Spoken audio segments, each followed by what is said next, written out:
Bonjour à toutes et à tous, merci d'être là parmi nous. Donc, je me présente, je m'appelle Fouad Ayadi, et je suis directeur régional de la société EON Reality. Tout d'abord, on va commencer, si vous permettez, par une petite vidéo vous donnant un avant-goût de ce qu'on va discuter aujourd'hui, notamment en fait le Metaverse pour le healthcare. Et puis, je vais passer donner la parole à Monsieur le Président et Madame la doyenne. Voilà. Donc, permettez-moi de passer 2 minutes de vidéo et ensuite, je vais donner la parole à Monsieur le Président. Merci de votre patience.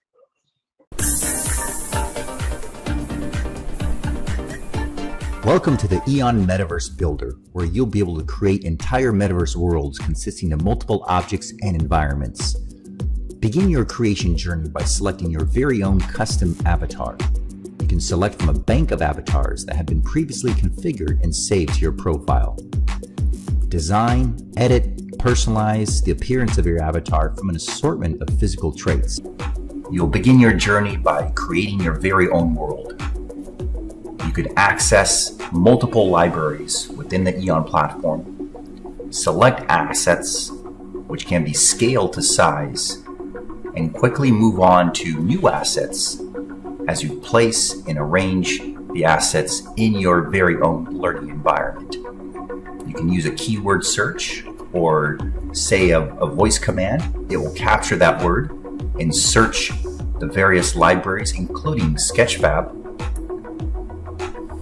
By just tapping on each of these elements, you'll be able to quickly download the asset. You can resize, reshape, move it closer, position it up or down, and begin building and adding multiple assets in these environments.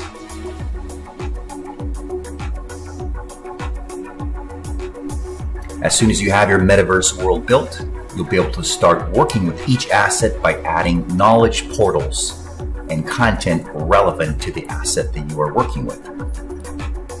You can begin by using a keyword search, which will bring additional knowledge portals related to that specific word. You'll be able to browse text definitions, search for images related to the asset that you're looking at, and by simply tapping once on each one of these elements, they automatically get added to your annotation. You can search for videos related to that specific asset, as well as upload your very own PDF documents that can easily be identified and tagged to that element. You'll also be able to record your own voice and add that as a knowledge portal.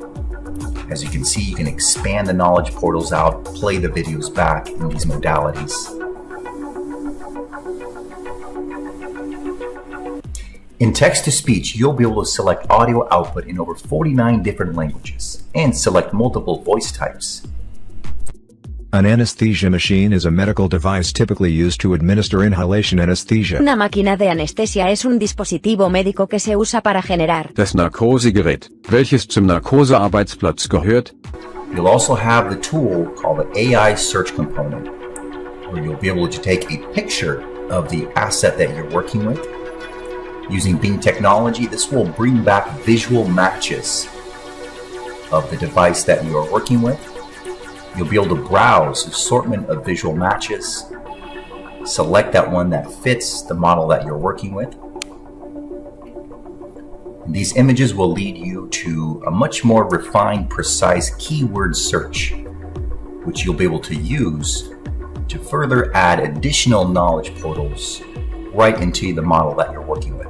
Hi, I'm Megan. Today we're going to get to know our anesthesia machine. Just a couple things that I want to go over. The first being the equipment that you're going to use for your patient, and that is going to involve your reservoir bag and your anesthetic circuit. So first, choose your anesthetic circuit. Welcome to Training in the Metaverse, about equipment in the areas of health and medicine. Bienvenidos a la capacitación en el metaverso sobre equipos médicos en el campo de salud e medicina. Bem-vindo ao treinamento no metaverso sobre equipamentos na área de saúde e medicina. Welcome to the training session for a series of medical devices, equipment, procedures, protocols. So right in front of me, we do have the typical healthcare worker. Just want to draw your attention to the equipment that a health staff would wear. Again, during coronavirus, it's very important that the mask is worn at all times with a gown, and notice the feet, how they're covered as well. So this is a typical outfit used during the working hours in the facilities of the hospital. And we're going to go over the procedures, how to effectively look at an X-ray using the X-ray viewing box. We're also going to cover the basic elements of an anesthesia machine. Notice in the very back, just a little detail here, we do have international sockets from various equipments that we use, so be sure to be familiar with. As you can see, avatar guidance will allow you to bring your custom avatar and go through a series of explanations and procedures, all which will be recorded. You'll also be able to add assessment activities, including quiz, identify, locate, and even a 3D assessment activity. Users will be able to come in and test their skills in these environments by taking the quiz or completing a locate activity. And right in front of us, we do have the anesthesia machine, which delivers a mix of anesthesia, gases, and oxygen to patients while also monitoring blood pressure, pulse rates, and temperature. Now follow these following steps to get you comfortable and familiar with some of the basic components of this machine. So step 1, remove the breathing bag. Let's put that to the side. And step 2, go ahead and remove the soda line. Now this soda lime is used to remove carbon dioxide from breathing gases to prevent CO2 retention and carbon dioxide poisoning. In step 3, go ahead and take away the circuits, just so you can get used to seeing how it connects to the side of the machine, and go ahead and place the circuits back to its original part. Now go ahead and take the breathing bag and place it back to its location, and lastly add the soda lime into its location there on top of that tray.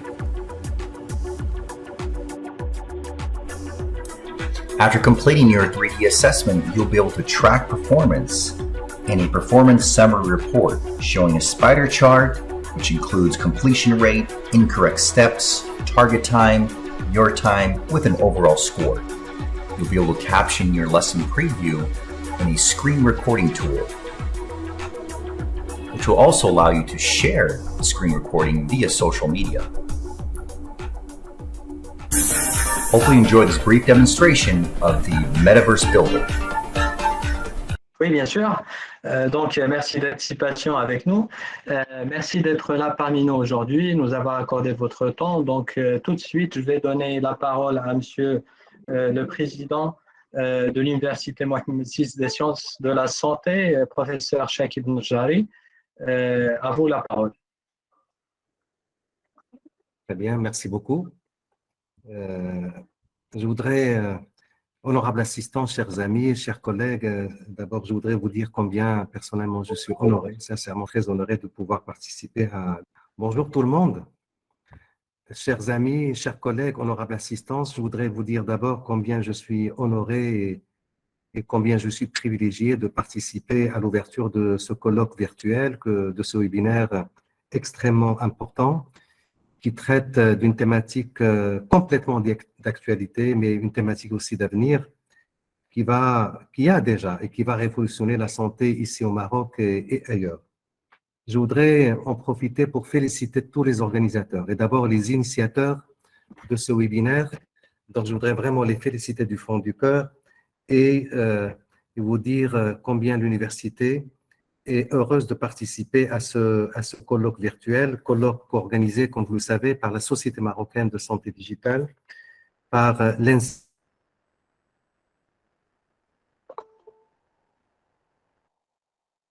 bien sûr, de Rabat, le EON XR qui fait un travail formidable et donc qui propose des services de très haut niveau donc, sur cette thématique très importante, et l'Interactive Digital Center Morocco.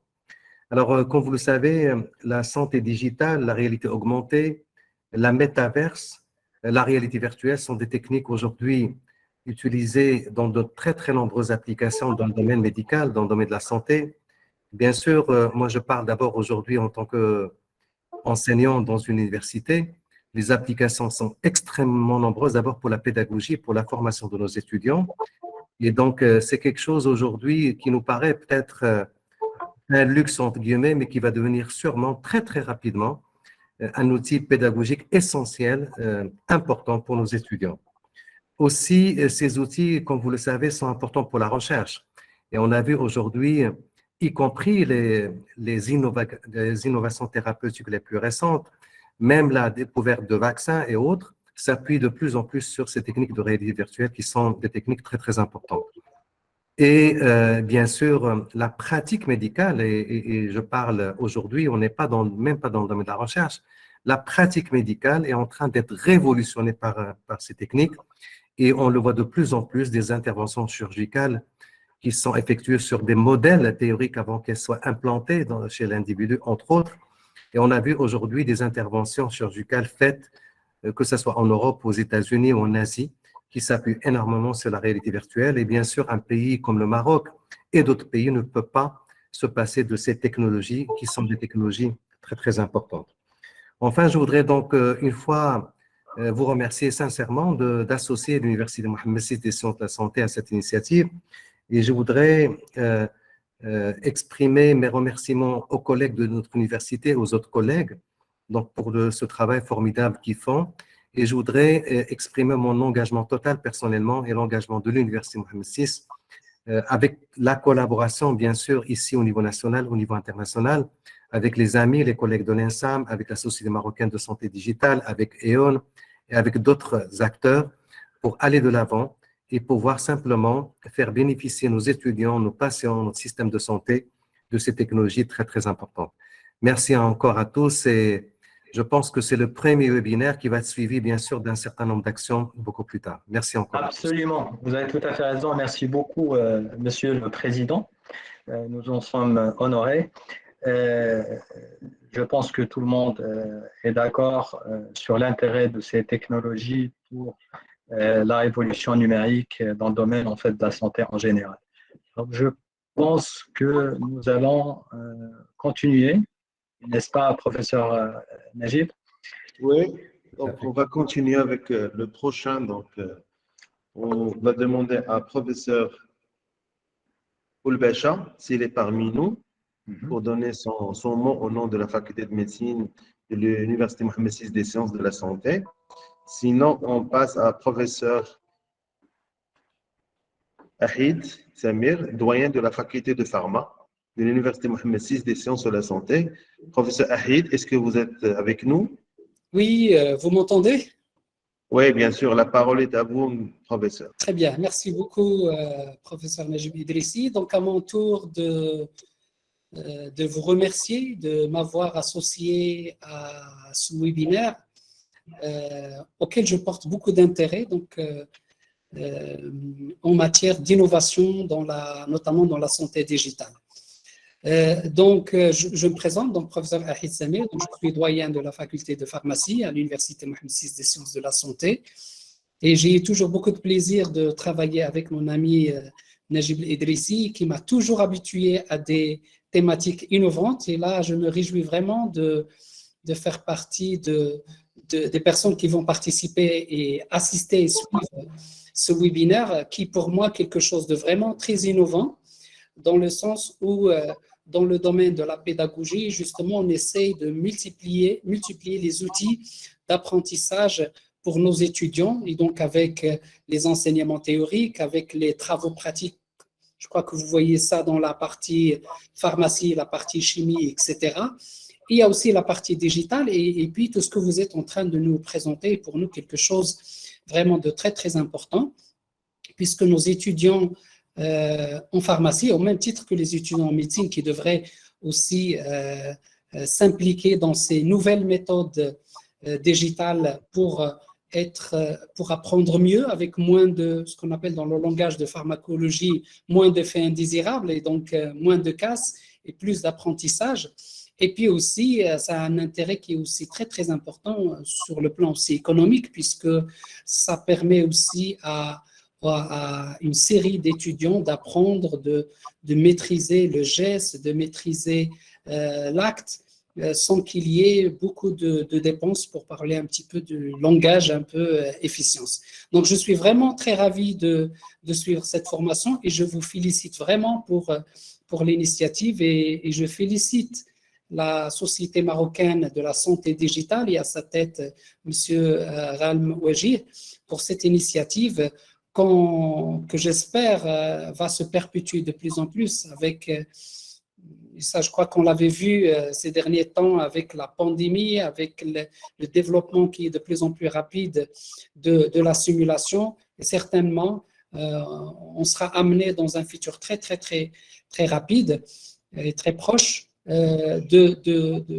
d'équiper nos centres de formation et nos centres de recherche dans les différents métiers de la santé pour pouvoir compléter la formation et apporter une valeur ajoutée dans l'apprentissage et la formation de nos étudiants. Voilà, donc je vous remercie. Merci beaucoup, professeur Ahmed. Merci beaucoup. Donc, je souhaiterais juste vérifier si professeur Khalid El-BIKRI est parmi nous, directeur par intérim de l'ENSAM de Rabat. Monsieur Fouad, alors Monsieur BIKRI vient de m'appeler et il essaie de se connecter. Alors vous pouvez passer la parole à Madame la doyenne l'ALAOUI qui est déjà connectée avec. Bien sûr. Bonjour Madame la doyenne. Bonjour de l'EON. Bonjour, merci beaucoup. Madame, ça fait plaisir de vous voir. Donc, merci. Pour présenter professeur ALAOUI Fatima Zahra, donc la première doyenne de la faculté de médecine de l'EON. Donc c'est une nouvelle création. Donc professeur Fatima Zahra ALAOUI, c'est la première enseignante qui a créé un DU, un diplôme universitaire en télémédecine, donc à la faculté de Casablanca, avant qu'elle prend la responsabilité à l'EON. Donc la parole est à vous, professeur ALAOUI. Merci beaucoup, professeur IDRISSI. Un grand bravo à la Société marocaine de santé digitale. C'était vraiment, pour moi, c'était un rêve que de réaliser, que de mettre au point ce type de société. J'en suis vraiment fière. Je vous souhaite beaucoup de courage. Vraiment, c'est quelque chose qu'il fallait faire au Maroc et ça ne peut être que bénéfique pour le présent et l'avenir, Inch'Allah. Donc, je devais parler un petit peu de toute cette innovation en matière de pédagogie médicale et aussi dans la pratique courante.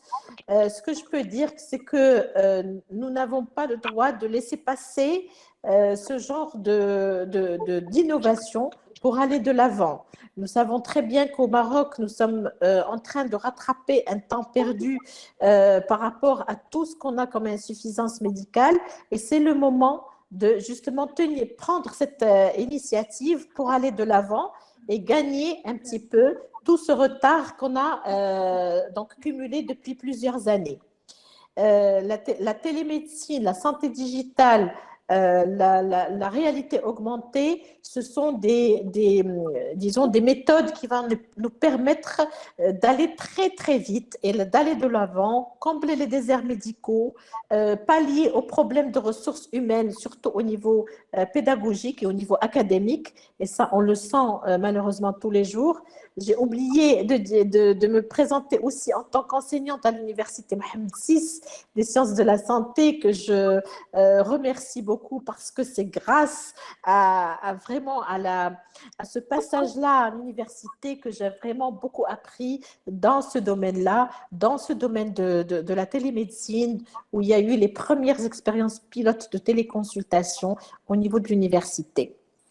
Donc, parallèlement à cela, nous avons eu aussi l'honneur de co-organiser avec l'Université Mohammed VI des séances si vous voulez, de formation continue concernant les médecins généralistes, l'AMCC, donc de Casablanca, qui avaient suivi des cours de formation continue en matière de télésuivi des maladies chroniques. Et donc, on avait vu qu'à la période Covid, par exemple, il y avait tout l'intérêt de la santé était parti vers le Covid. Et après, on s'est rendu compte, après quelques mois, que les maladies chroniques n'étaient plus suivies.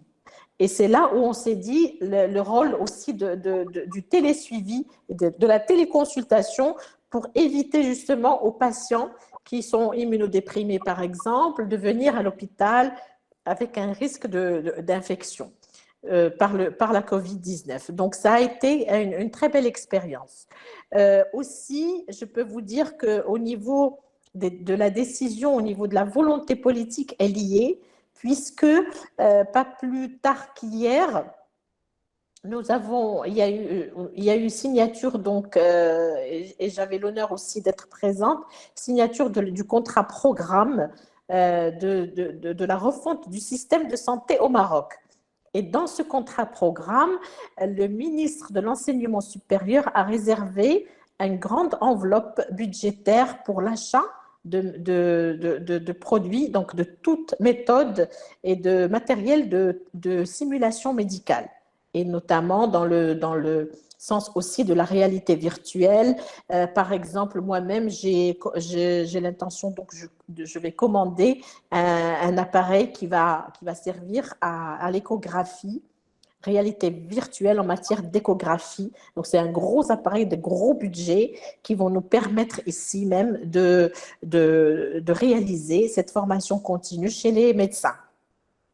Donc, autre chose par rapport aux provinces du Sud, le potentiel y est de la santé digitale, bien sûr. Nous avons effectivement, dans notre désert, nous avons des déserts médicaux. Par exemple, Mahbes, par exemple, à Ousserd, où il y a un maximum, il y a un médecin généraliste pour une population qui est quand même importante, mais qui est disparate. Et dans ce cadre-là, je pense que les cabines de téléconsultation, tout ce qui est télé-expertise peut très bien marcher. La réalité virtuelle aussi. Nous avons ici, par exemple, à la faculté de médecine de l'EON, des insuffisances au niveau des encadrants.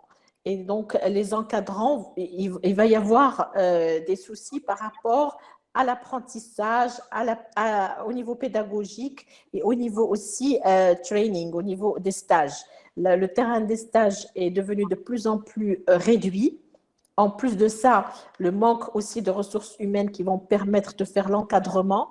Et donc, la pédagogie en simulation médicale ainsi que la réalité virtuelle vont permettre de pallier en partie à cette insuffisance. Aussi, il y a les droits quand même humains. On dit qu'on ne pourra jamais faire un acte sans avoir fait never on the patient first, donc jamais sur le patient, et donc on va être amené à faire d'abord des séances de simulation avant de passer au patient. Voilà en gros moi ce que je pense de cette innovation qui est très très utile et qui est même obligatoire maintenant en matière pédagogique et académique. Je vous remercie. Merci à vous, professeur Fatima Zahra ALAOUI, de votre intervention extrêmement riche, extrêmement prometteuse d'ailleurs. Merci. On serait ravis de vous accompagner avec professeur Najib et la SMSD, avec professeur Wajih RHALEM. On a besoin de vous, merci. Ce challenge. Donc, en tout cas, ça fait plaisir à un Marocain qui est là parmi vous, voir en fait toutes ces ambitions qu'on va pouvoir, Inch'Allah, réaliser tous ensemble. Merci beaucoup. Vous voulez prendre la parole, peut-être, professeur Najib? Oui, donc, je ne sais pas, professeur Ednaoui, je pense qu'il s'est excusé. Professeur Ahmed, vous êtes avec nous? Professeur Ahmed, doyen de la faculté de Tanger. Donc, après, on va passer à professeur Brahim Lekhel. Professeur Brahim Lekhel, est-ce que vous êtes avec nous?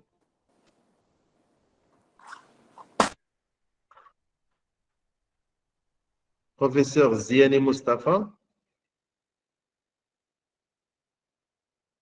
Professeur EZZIYYANI Mostafa, est-ce que vous êtes avec nous?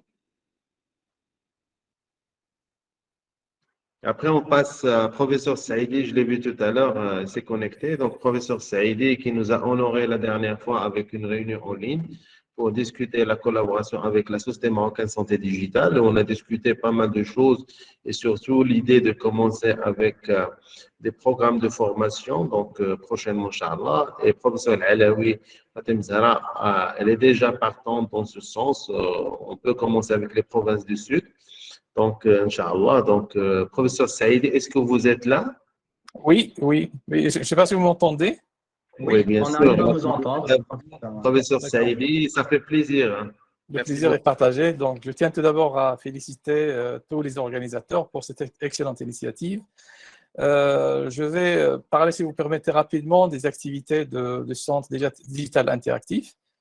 C'est un centre d'excellence en quelque sorte en réalité virtuelle et même, je dirais même métaverse, qui a en fait commencé ses activités ici au Maroc. Ça fait plus de 2 ans. Donc, principalement, donc, nous avons des formations qui sont dispensées donc, aux enseignants, aux étudiants, mais également aux professionnels de la santé. Et dans ce cadre, nous avons organisé déjà quelques formations, notamment pour les équipes de l'INO, l'Institut national d'oncologie à Rabat. Dans le cadre de ces formations, nous avons les 3 formations en fait, certifiantes. Les 2 formations sont généralement des formations relativement, je dirais, de courte durée. Donc, il s'agit de formations d'une demi-journée qui ont comme objectif principal de fournir en réalité virtuelle, réalité augmentée, même en métaverse, pour les différents secteurs, que ce soit pour la santé, l'éducation ou d'autres secteurs. Nous avons également une formation très poussée que je qualifie personnellement de master.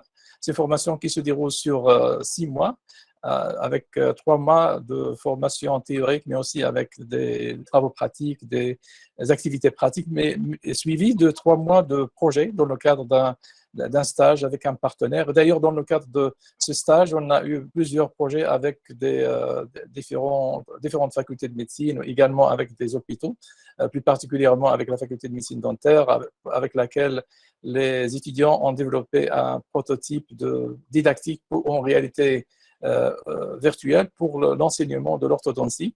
Avec l'INO, on avait un projet avec le professeur Benkobo, que vous connaissez éventuellement, sur je crois, un modèle de foi en réalité augmentée. Nous travaillons également sur 2 programmes de recherche. Donc, il y a un programme de recherche en cours de développement avec différents partenaires. Dans ce cadre, je peux citer à titre indicatif, surtout dans le secteur de la santé, un projet de centre d'excellence en métaverse pour la santé, donc avec professeur Shafi, d'ailleurs, qui est invité pour ce panel. Donc, dans le cadre d'un partenariat avec l'ISISCO, on avait organisé il y a un mois donc un workshop international sur le métaverse pour les ODD, pour les objectifs de développement durable. Et on avait un atelier sur en fait, le métaverse pour la santé, donc tout ce qui est ODD 3, donc tout ce qui est santé et bien-être. Voilà, donc nous sommes ouverts aussi pour développer encore le partenariat avec la Société marocaine de la santé digitale et avec tous les partenaires, que ce soit au niveau formation. Comme vous avez proposé, nous sommes prêts donc à organiser donc, des formations pour le personnel de la santé, que ce soit à Casa, à l'EON ou ailleurs. Donc nous avons déjà commencé ce processus, comme j'avais dit, au moins il y a 2 ans. Et d'ailleurs, c'est l'objectif principal du centre. Voilà, merci pour votre attention. Merci beaucoup, professeur Mohammed ESSAAIDI. Et juste de vous rappeler, pour ceux peut-être qui ne vous connaissent pas, mais je doute fort qu'il y a quelqu'un qui ne vous connaît pas, professeur ESSAAIDI, ex-directeur de l'ENSIAS, actuellement doyen professeur, je pense membre, non, je pense pas, je suis sûr qu'il est membre de l'I3E, entre autres. Donc, c'est un grand consultant expert en intelligence artificielle, encore une fois, entre autres. Excusez-moi, professeur Saïdi, si je n'ai pas cité l'ensemble de vos titres et compétences. Merci de votre intervention. Merci beaucoup, professeur Saïdi, pour cette intervention. On est partant pour toute collaboration scientifique, recherche, Donc, on est avec vous. Donc, vous avez une grande expérience dont il faut tirer profit au maximum parce que vous êtes une référence nationale. Donc, Inch'Allah, on va travailler ensemble. Merci, avec très grand plaisir. Merci beaucoup. Monsieur BIKRI vient de se connecter, donc il vient de nous rejoindre. Donc, la parole est à vous, professeur BIKRI, c'est le directeur par intérim de l'ENSAM. Rabat. Professeur BIKRI. Président d'honneur de la Société marocaine de santé digitale. Effectivement. Merci. Merci, cher ami EZZIYYANI. Alors, tout d'abord, je voudrais m'excuser parce que je viens de me connecter et j'essaie de placer mon petit mot qui va être très bref entre deux réunions. On est en pleine activité de fin d'année, entre concours, délibération, etc. Donc, j'ai du mal à gérer un peu mon agenda. Alors, tout d'abord, je tiens à féliciter vivement et chaleureusement tous les collègues en tant qu'Université Mohammed VI des sciences de la santé, d'une part, la Société marocaine de santé. On vous entend très loin, monsieur BIKRI. Ah bon? Maintenant, c'est mieux. D'accord. Alors, je disais que je remercie l'Université Mohammed VI des sciences de la santé, la Société marocaine de santé digitale, l'IDRISSI, XR, en tout cas tous les partenaires qui ont veillé à organiser cet événement important, un événement qui porte sur une thématique d'actualité qui est importante, nous en conviendrons. Alors, évidemment, l'ENSAM de Rabat est partenaire et est là pour soutenir ce type d'action, mais pas que. L'idée, c'est d'aller de l'avant et aller concrétiser toutes sortes d'actions qui pourraient faire avancer le système de santé marocain en s'appuyant essentiellement sur la formation d'ingénieurs, de chercheurs, de doctorants, et ainsi de suite. Aujourd'hui, les choses se font très rapidement. Il y a des sauts technologiques, des ruptures qu'il va falloir très rapidement anticiper et maîtriser.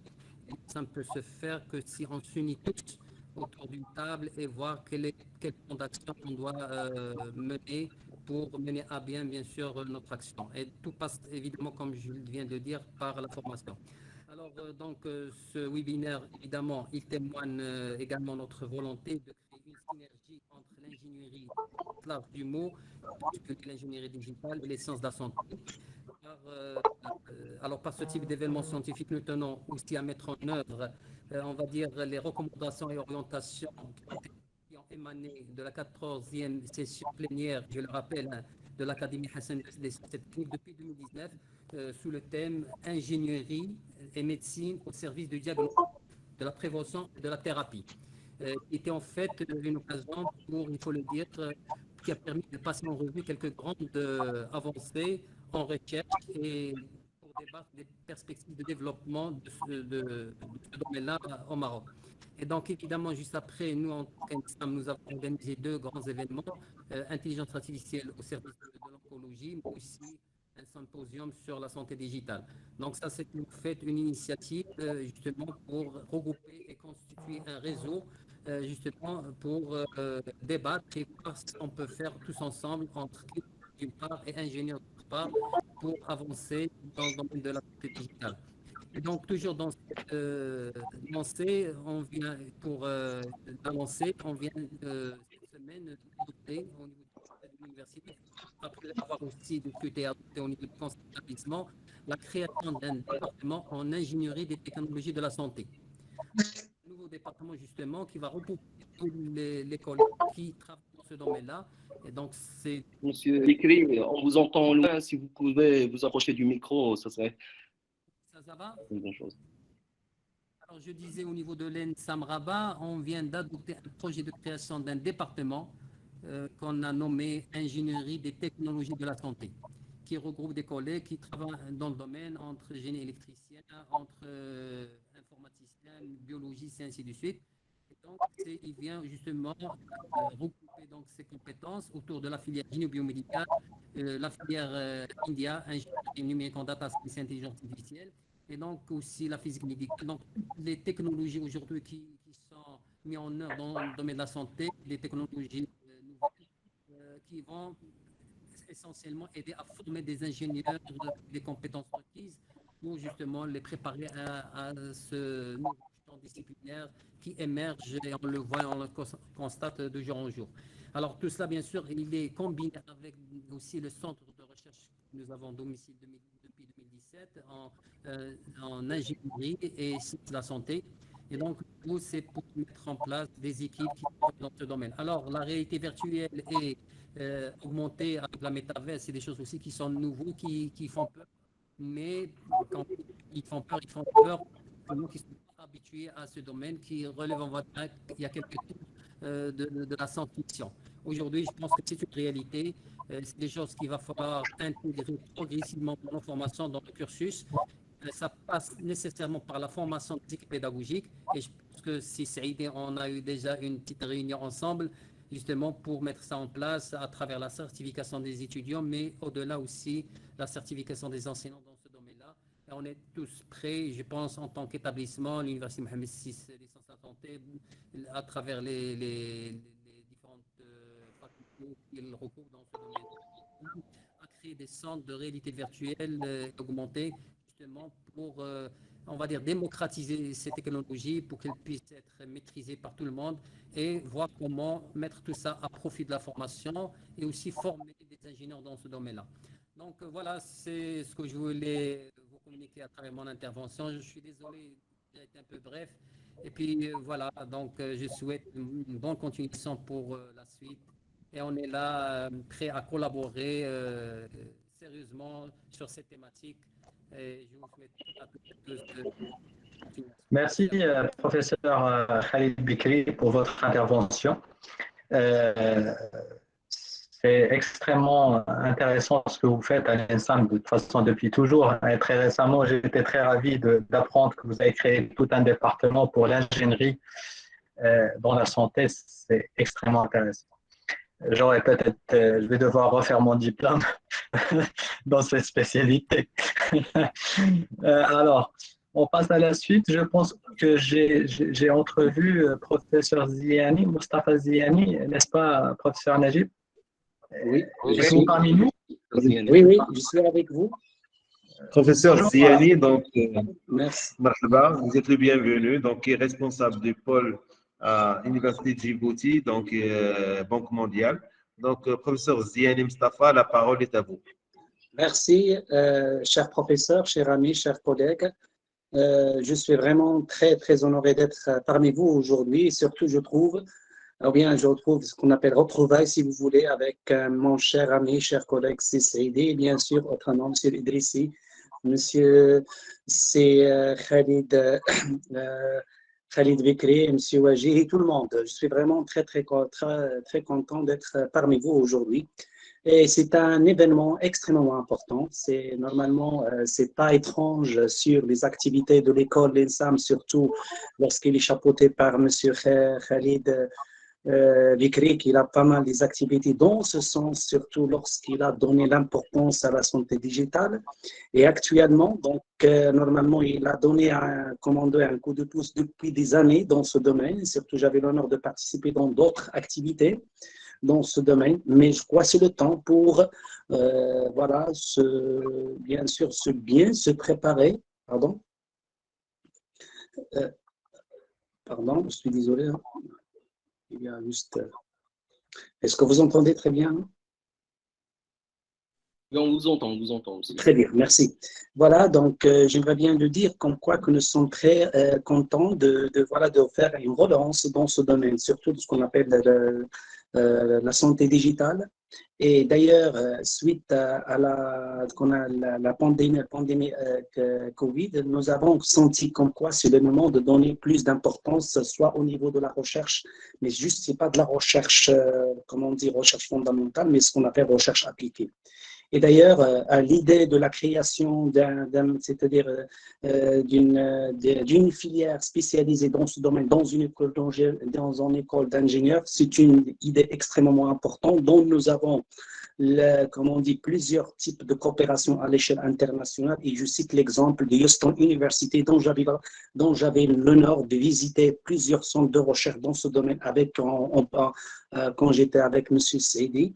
Et nous avons visité ces centres de créativité, des solutions médicales qui doivent être validées par les spécialistes dans le domaine.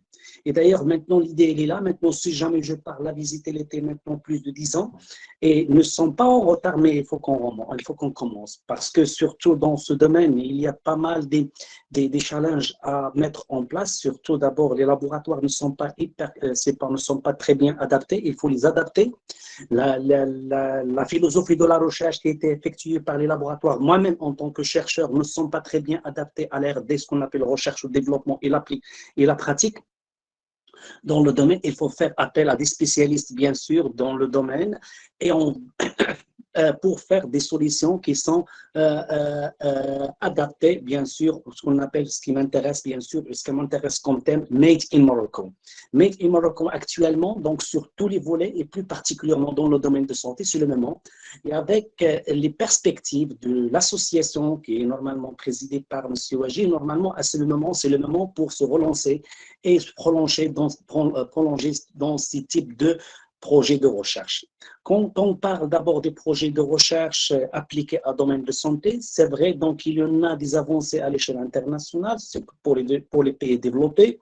Et le Maroc, bien sûr, donc il a des compétences qu'il faut absolument les prendre en considération pour assurer d'abord le transfert de la technologie de l'Europe et de l'Amérique vers le Maroc et vice-versa, c'est-à-dire le Maroc, normalement, est un pont également pour le transfert technologique vers bien sûr l'Union africaine, vers le pays africain et vers les pays arabes. D'où l'idée que nous avons initiée dernièrement lors de la dernière conférence de AHID qui était normalement à Rabat, de lancer également donc, des projets pour le transfert technologique dans les différents domaines prioritaires, à savoir le domaine premièrement dans la santé, l'agriculture et l'énergie. Et je trouve que le Maroc, il est bien positionné dans le domaine qu'on appelle digital marketing, la santé digitale, mais il faut absolument suivre l'évolution actuelle lorsqu'on parle comme vous avez déjà signalé, quand on parle de Metaverse, il y a un Metaverse, ou bien la santé digitale à un certain moment, il était normalement comme rêve, mais actuellement, nous sommes dans la base de la mise en place. Surtout, c'est l'avènement de cette nouvelle technologie. Il faut la profiter le maximum possible. Et j'aimerais bien remercier la compagnie qui a une grande expérience dans ce domaine. Et nous sommes bien sûr là pour apprendre et cette expérience et l'appliquer à l'échelle de Maroc. Je ne cesse pas je profite de cette occasion pour saluer l'ensemble des équipes qui travaillent dans ce domaine et plus particulièrement, je parle maintenant, donc il y avait déjà des projets qui sont initiés au niveau de BIKRI, surtout pour les Polytechniques de BIKRI, présidé par M. Seydi. J'aimerais bien que cette expérience soit, comme on dit, généralisée à l'échelle du Maroc. Pour conclure, j'aimerais bien dire comme quoi nous sommes là pour travailler sur ce type de projet qui reste des projets innovants, d'actualité et qui nécessitent plusieurs compétences. Compétences au niveau d'abord de domaine des spécialistes en tant que médecin qui pratique le métier également, et le transfert de savoir vers la conceptualisation, c'est-à-dire vers les spécialistes dans le domaine de l'IT, pour qu'on puisse développer des solutions qui peuvent aider le Maroc et bien sûr, pourquoi pas la planète, dans des solutions qui permettent bien sûr de faire passer ou bien dépasser les problématiques d'actualité, surtout lorsque nous avons, comme j'ai déjà signalé, le problème de Covid qui a donné plusieurs leçons qu'il faut les saisir et c'est le moment pour le décollage. Et j'aimerais bien finalement de réitérer donc mes remerciements infinis pour l'organisation de cet événement et j'espère à la fin de ce webinaire qu'on aura des recommandations, qu'on aura des feuilles de route claires et nettes pour qu'on puisse appliquer, pour qu'on puisse s'aventurer ou bien qu'on puisse s'impliquer dans ce domaine. Merci et je vous rends la parole, cher professeur, chers collègues, et merci pour l'invitation une autre fois. Peut-être vous êtes en mute, professeur IDRISSI, vous voulez peut-être activer votre micro. Merci beaucoup, professeur Mostafa EZZIYYANI. Je rappelle que vous êtes un expert, surtout en système d'information hospitalier, donc un expert national. mais aussi en agriculture. Donc, j'espère vous récupérer plus en santé pour se concentrer parce qu'il y a beaucoup de chantiers qu'il faut travailler ensemble, Inch'Allah. Donc, on a la conviction qu'on ne peut pas développer des projets sans la collaboration de différentes spécialités, différents spectres, soit la santé, l'ingénierie, la recherche, le domaine de la pédagogie et l'innovation aussi. Donc, tous ensemble, on va réussir, Inch'Allah. Et d'abord, Inch'Allah. Donc, je passe la parole. Silviu Idrissi, j'aimerais bien juste, entre parenthèses, vraiment, vous m'impressionnez votre qualité, soit d'implication dans ce domaine, et vous êtes un médecin qui est vraiment, comment on dit, qui est très intéressé par ces nouvelles technologies, et j'avais l'honneur de partager avec vous en présentiel, ça sera donc en présent quand j'étais à Rabat, donc la discussion autour de projet. Je reste à votre entière disposition, et quand vous me connaissez, je suis toujours open pour le développement des projets concrets. Et d'ailleurs, entre parenthèses, Monsieur Idrissi, j'aimerais bien vous signaler qu'il y en a des projets financés par la Banque mondiale pour le développement des pays, pour le soutien des projets des pays en voie de développement, dont je suis responsable pour les projets de Djibouti. Pourquoi pas? Nous sommes en train de voir avec des partenaires ici à l'échelle du Maroc pour qu'on puisse développer ce genre de projet à l'échelle du Maroc. Merci, M. Idrissi. Et tous les Merci beaucoup. Merci beaucoup. C'est ce que j'aimerais entendre tout le temps. Donc, tout le temps, j'aime entendre ce genre de propositions parce que ça encourage à travailler plus et à chercher plus de collaboration et de coopération au niveau national et international. Maintenant, on donne la parole à professeur Wajih, qui est le président de la Société marocaine de santé digitale, pour nous faire une petite présentation à propos de la société savante. La parole est à vous, professeur Wajih. Merci, professeur Najib Idrissi. Merci, Silviu.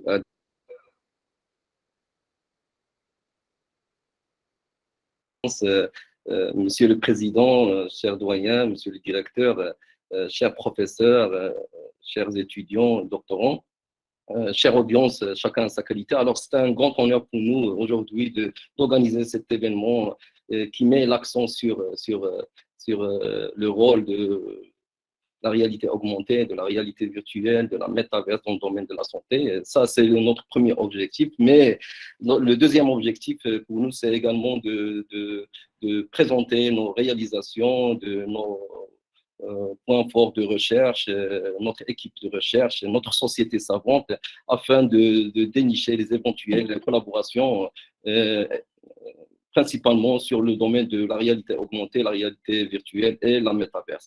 Alors, s'il faut aide, je ne sais pas si j'ai la main de partager la présentation. Alors, j'ai préparé une petite présentation pour donner un aperçu sur la société, notre société savante. Absolument, bien sûr, je vous en prie, professeur Wajih, je vous invite à partager votre écran avec l'audience. On est là pour voir. Donc, vous avez en fait un bouton vers le bas, donc une flèche qui vous permet en fait de partager votre écran. Il n'y a pas de problème. D'accord, merci. Je vous en prie.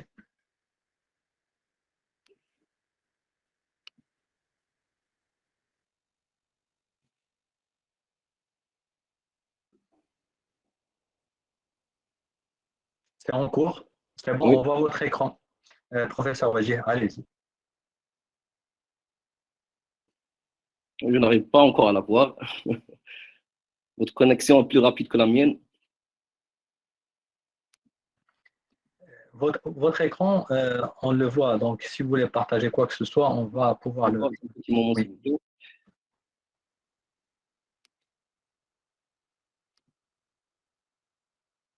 Est-ce que vous arrivez à voir la présentation?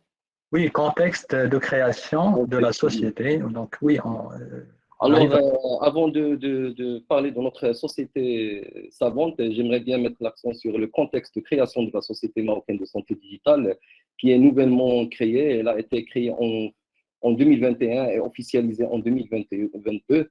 Mais c'est le fruit d'un travail d'une équipe de recherche qui travaille depuis 2019 sur plusieurs projets. Alors, l'idée, c'était avec professeur Hassan Ghazal et professeur Najib Idrissi.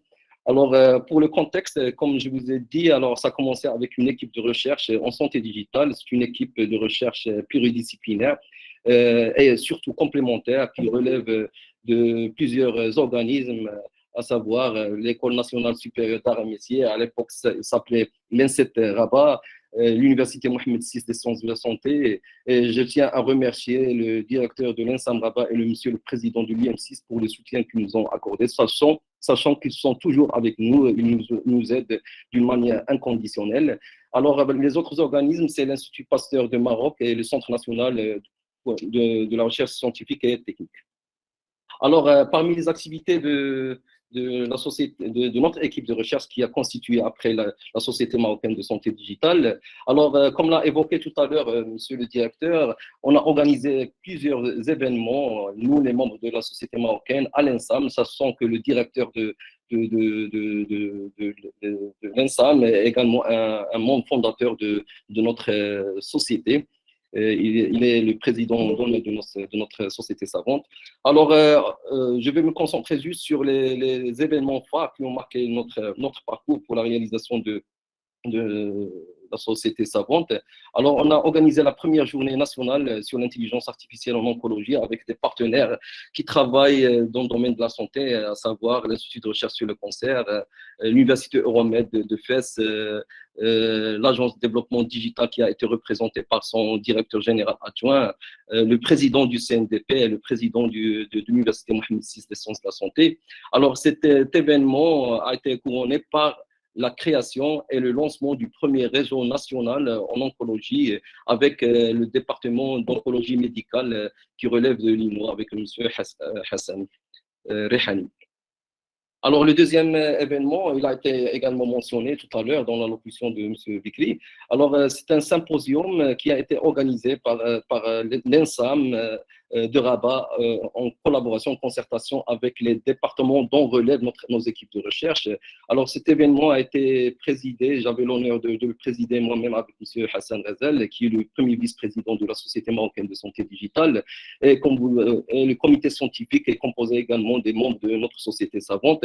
Alors, c'est un événement qui a donné un nouveau souffle au niveau de notre université, de notre école, pour travailler davantage sur la santé digitale. Et cet événement, comme je l'ai dit tout à l'heure, il a été organisé avec les membres de notre société savante, dont les organismes dont il relève, à savoir l'Université Mohammed VI, l'Institut Pasteur, l'Université Euromed et l'Institut de recherche sur le cancer, et les autres partenaires publics et privés et même industriels.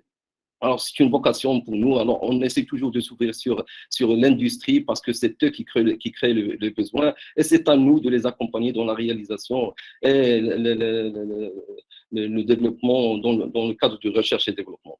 Alors, parmi les réalisations de notre équipe de recherche, on a organisé la première compétition à distance à l'ENSAM de Rabat. C'est une compétition purement à distance qui a été, c'est l'une des premières compétitions au niveau universitaire. Cette compétition qui a été organisée dans des circonstances difficiles de Covid-19, c'était en mois 5 2020.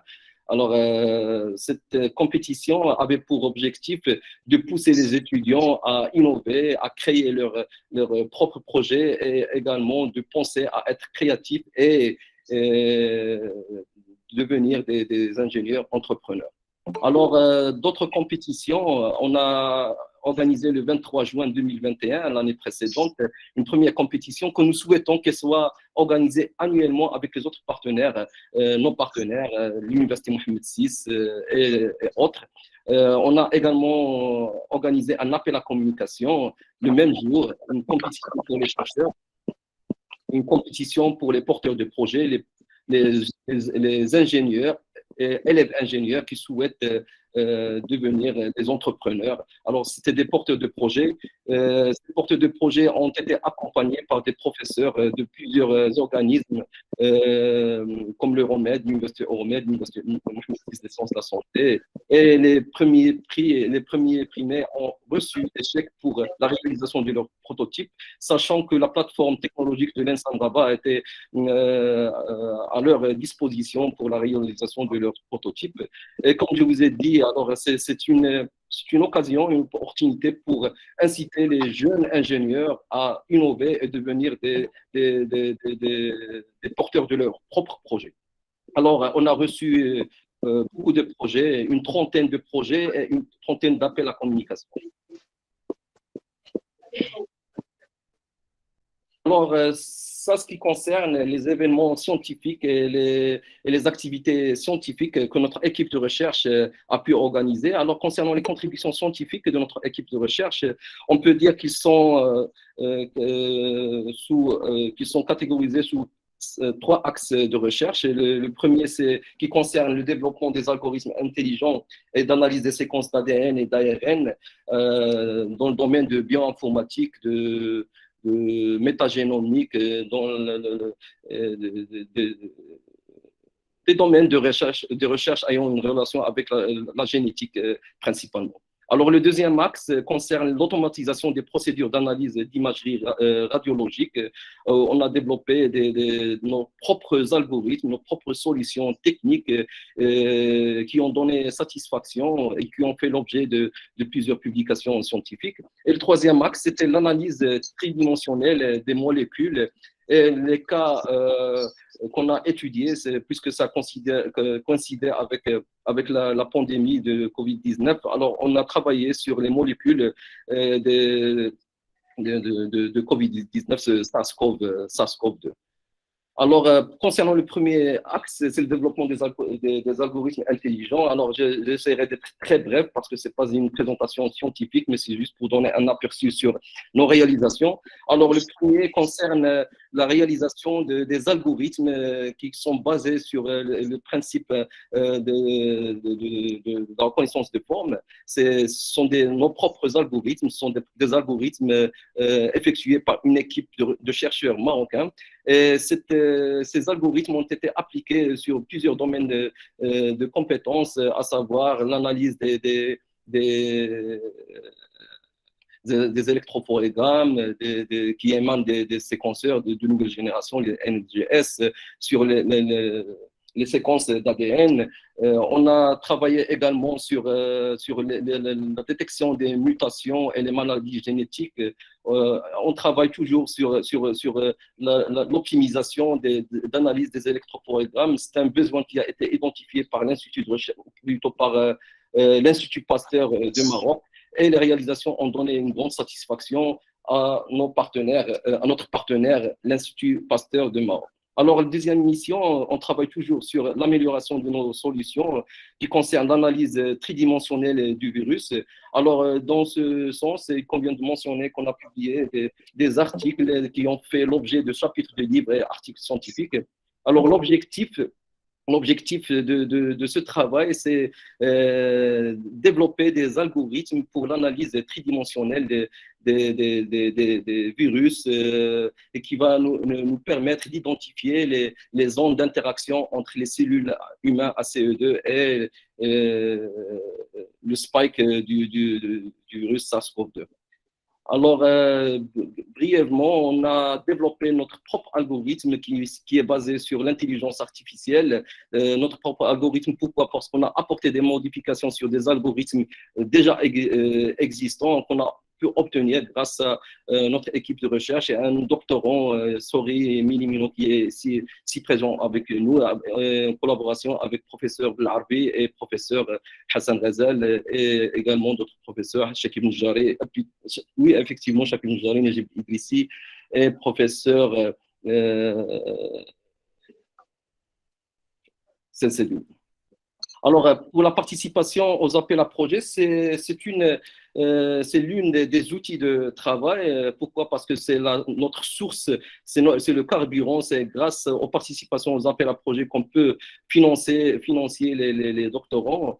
Alors, dans ce cadre, il convient de mentionner que les membres de notre équipe de recherche ont participé et j'ai l'honneur d'avoir participé dans les 2 équipes de travail. Le premier qui concerne l'analyse d'imagerie radiologique. On a décroché un projet international qui a été organisé par l'Institut Pasteur Network. Et le deuxième a été décroché par une équipe qui est gérée par un professeur Belarbi, qui est responsable à une équipe de recherche à l'ENSAM de Rabat et qui est membre de notre équipe et de la Société marocaine de santé digitale. C'est l'ex-directeur de l'ENSAM, de l'ENSET. Alors, pour aller avec une vitesse supérieure, on a décidé d'institutionnaliser notre travail. Alors, pour aller plus loin et travailler d'une manière plus efficace, on a constitué notre société savante.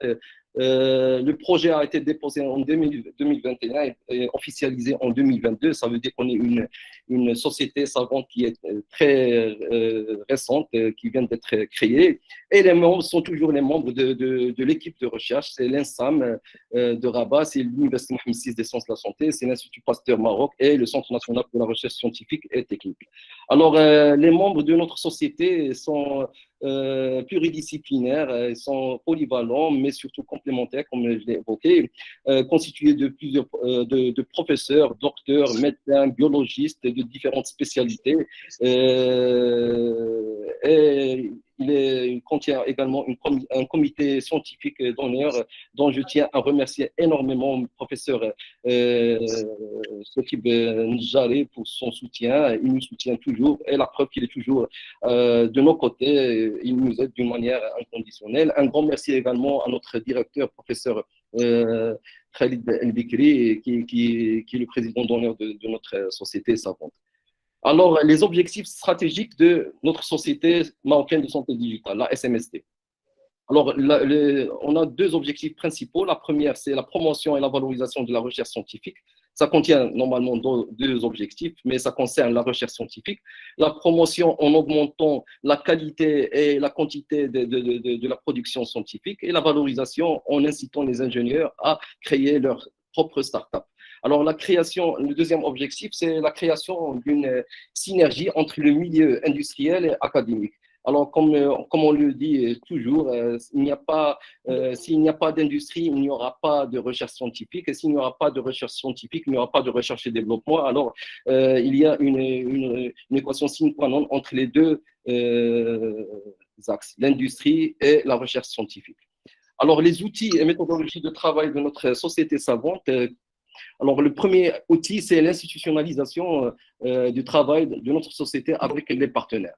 Alors, on essaye toujours de mettre un cadre institutionnel qui gère d'une manière efficace et officielle notre travail avec nos partenaires. Alors, en élaborant et établissant des conventions de partenariat, d'intérêt commun avec nos partenaires publics, privés et industriels. Alors, deuxième, c'est rassembler le milieu industriel et le milieu universitaire en organisant des portes ouvertes en faveur des industriels. Alors, dans ce cas, nous souhaitons mettre en place le premier congrès africain dans le domaine de la métaverse, réalité augmentée, réalité virtuelle, avec notre partenaire EON XR. Avec nos partenaires, l'ENSAM, l'Université Mohammed VI, EON XR, et on souhaite également que l'IDRISSI IDRISSI Morocco soit un partenaire avec nous, dont monsieur professeur Saïdi est avec nous. Alors, troisième, c'est la participation aux appels à projets nationaux et internationaux. Et on souhaite également créer le besoin et faire nous-mêmes des appels à projets en identifiant les besoins de nos partenaires universitaires et industriels. Alors, la valorisation de la recherche scientifique, comme je l'ai dit tout à l'heure, en incitant les jeunes ingénieurs à être les propriétaires de leurs projets, de créer leur start-up, d'innover.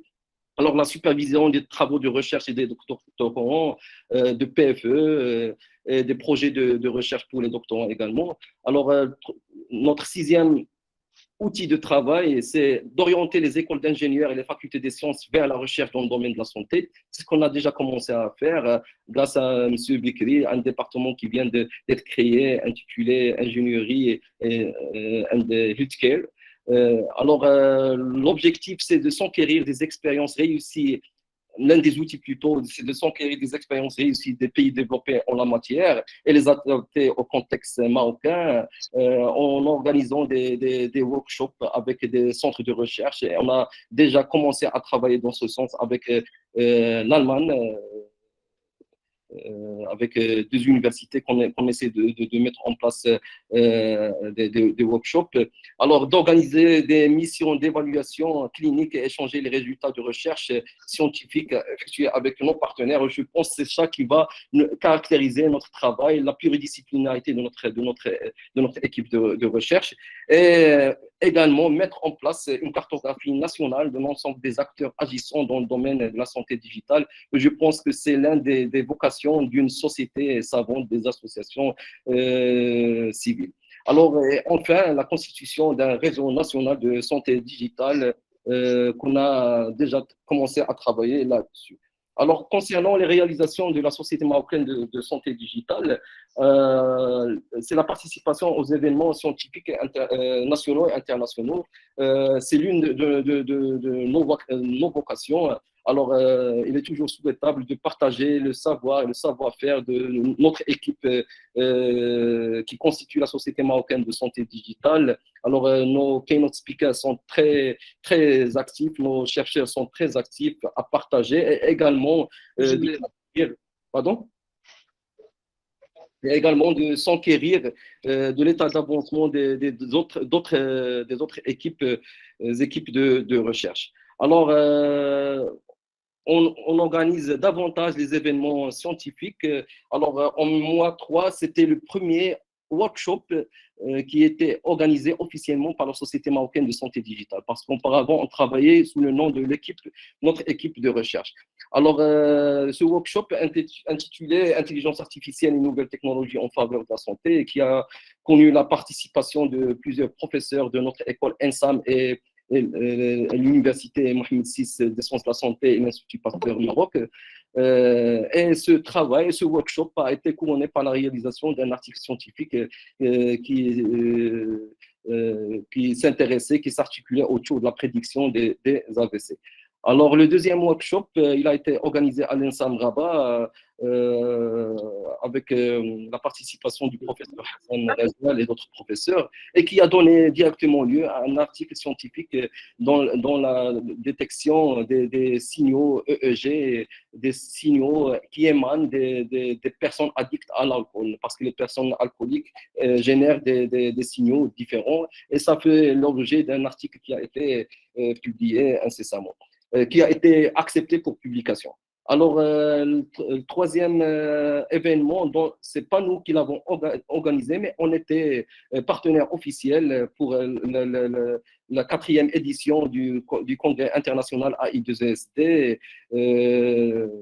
Comme vous voyez, 2 membres, c'est monsieur le président d'honneur et moi-même, on était co-chair avec professeur EZZIYYANI, qui est également membre de notre société savante, c'est le général chair. Alors, ce congrès contenait 7 axes principaux, c'est session parallèle qui a connu la participation de 350, non pas seulement la participation, mais l'acceptation de 350 articles scientifiques qui émanent de 26 pays différents. On a organisé des panels spéciaux, un summer school, compétition d'innovation et un atelier artistique.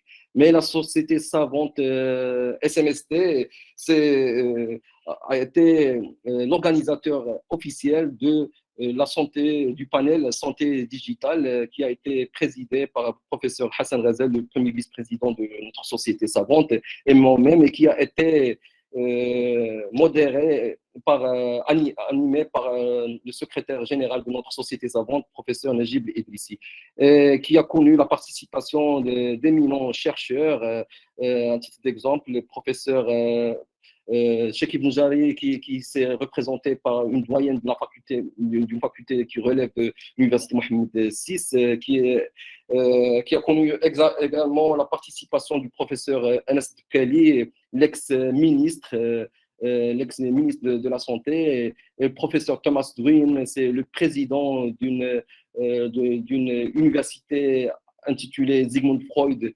en Autriche, également avec la participation du professeur Jochen Werner, Jochen Werner, c'est le premier neurologue en Europe.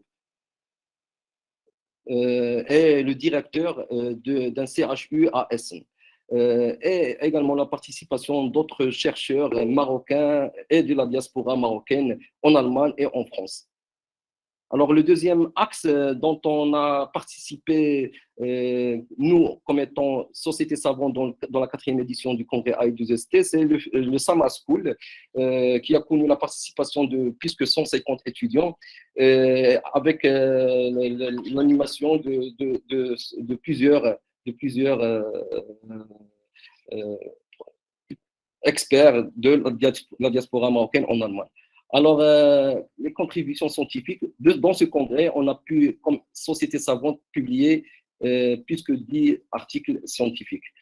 Alors, sans nos partenaires, on peut obtenir les résultats souhaités. Et nos partenaires, c'est l'ENSAM Rabat, où notre société est domiciliée, c'est l'Université Mohammed VI et des industriels. On a commencé à travailler avec des industriels allemands.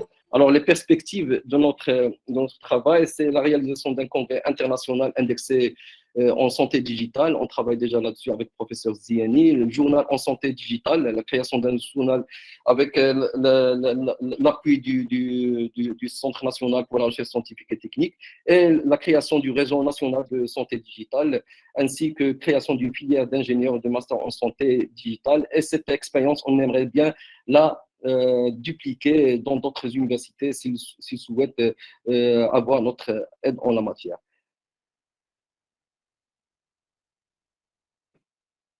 Vous m'entendez? Oui, on vous entend. Parce que la présentation a été bloquée, je croyais que c'était que mon PC a été planté. Alors, j'arrive plus à contrôler mon PC.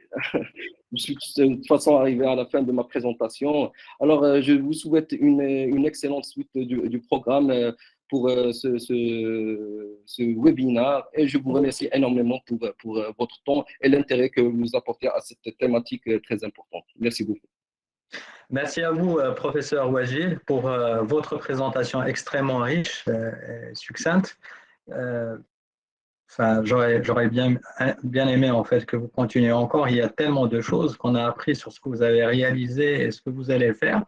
La bonne nouvelle, c'est qu'on a appris de la part du professeur Khalid BIKRI que le département, en fait, l'ingénierie en santé digitale, il est déjà peut-être approuvé ou il est déjà lancé, donc ce qui représente une très très bonne nouvelle, un scoop pour cet événement. Donc bravo. On passe à la suite et nous avons bien entendu, chère assistance, chère audience, donc nous avons en fait des experts anglo-saxons qui vont intervenir en anglais. Donc, je me tiens à vos dispositions. Donc, si vous avez des questions que vous voulez poster dans le chat box en français, donc je pourrais en fait les traduire. Si vous voulez éventuellement intervenir donc après leur présentation en anglais, vous êtes les bienvenus. Ok. Donc, nous avons professeur Shafi Ahmed from Royal London Hospital. Are you with us, Professor Shafi? Yes, I'm here. Thank you very much. Thank you for being with us and making the time for us. So please, we are all ears and welcome to the show.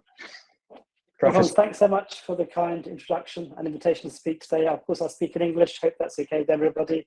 My French isn't too good at present. I'm here currently in Gaza doing some humanitarian work. So if the connection isn't great, it's just because I'm in the middle of Gaza City, but I shall certainly present what I can. I'll share my screen.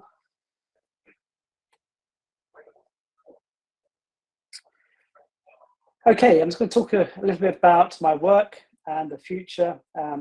Obviously, I came to Morocco just a few weeks ago. Professor ESSAAIDI invited me to talk about the kind of future of healthcare and education and a bit about the metaverse. So I'll talk to you about a couple of things. One is around extended reality and its natural extension into what we call this kind of world and concept of metaverse. I work as the Chief Medical Metaverse Officer for EON Reality and the Chief Medical Officer for Medical Realities, an education company we've been around for about 6 or 7 years. The world is moving rapidly into this concept of Web 3.0. We're moving rapidly into a world where, of course, we're going to think about a decentralized system away from Web 2.0, where we currently are, into Web 3.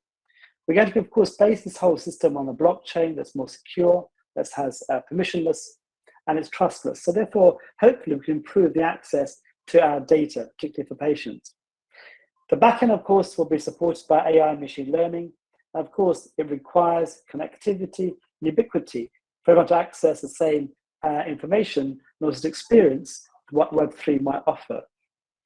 Also, of course, what does it mean? It means, of course, there's NFTs or non-fungible tokens, a lot of VR and AR and XR platforms that might be assimilated into the system, a semantic web, and of course, we're represented by advertised holograms. I just saw the model from EON Reality and creating their own avatars and a metaverse kind of structure. But it's not just about advertised holograms.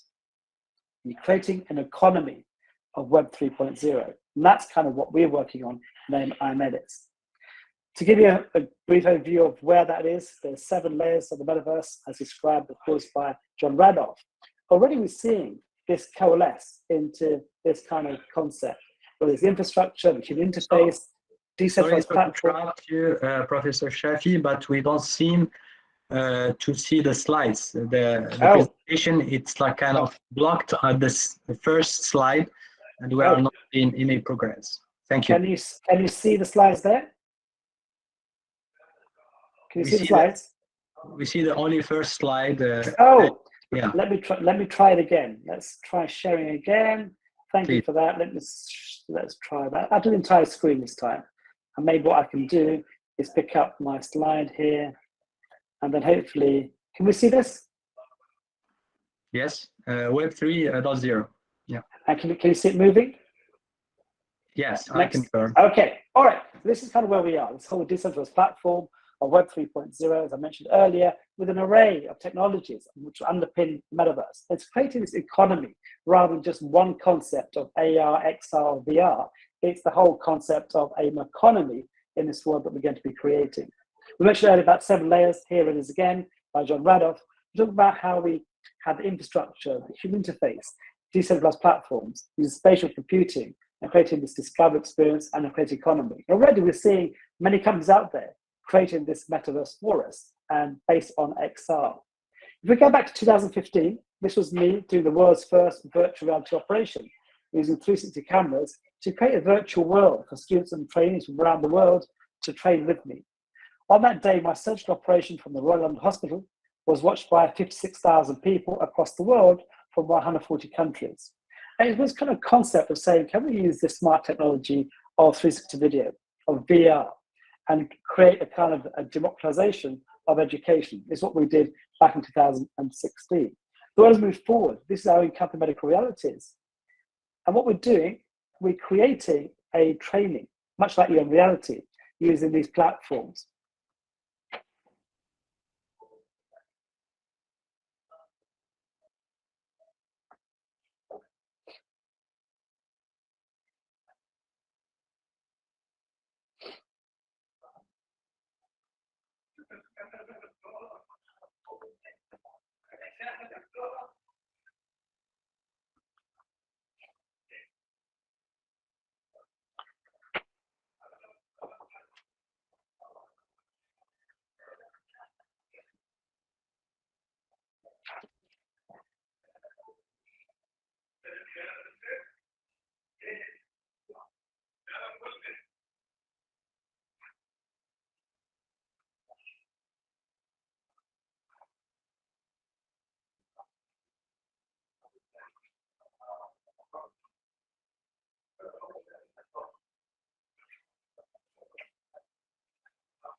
So we're creating a whole concept of XR training in healthcare, whether it's using avatars, holograms, simulation, 360 videos, and actually during the pandemic, there's an acceleration of people interested in creating a new content for immersive tech. So we're in a good place. Certainly the whole model of education is going to be disrupted, and there's going to be a shift into using XR to support conventional medical education. This was me, of course, back, if we go back a few years, again, 2017, I created my own avatar using a teleportation system, using a bunch of cameras by a process called photogrammetry. As we create these digital twins or avatars and photo images, we can then insert them into these real worlds. This was me doing an operation in 2017 with avatars across the world, from Delhi in India, and of course the US and the UK. And here's me, of course, these are my HoloLens. Suddenly I appear as an avatar in other parts of the world, in people's own living rooms or even operating theatres. I was joined by surgeons from different parts of the world, different time zones, different continents. We're conversing and connecting, like having a multidisciplinary team meeting, looking at how we could support one another in a clinical case. The images can appear, of course, you can draw images, support people in terms of training, and also perhaps in getting a second opinion from around the world. So I think that's kind of where we were 5 years ago.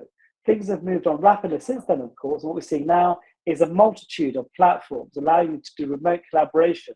Whether it's holograms, the top left-hand corner, whether it's using spatial I/O, Engage VR, or others, we're now seeing people now collaborating more routinely and commonly in XR space.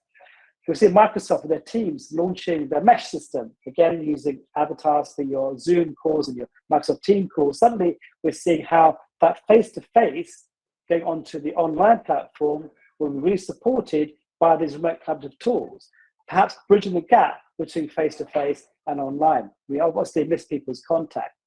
This was us in 2000, this was last year during the pandemic, where I was in Dubai and I connected with 8 other doctors from around the world in my metaverse. And we're talking about a simple case. For example, in this case, this was appendicitis.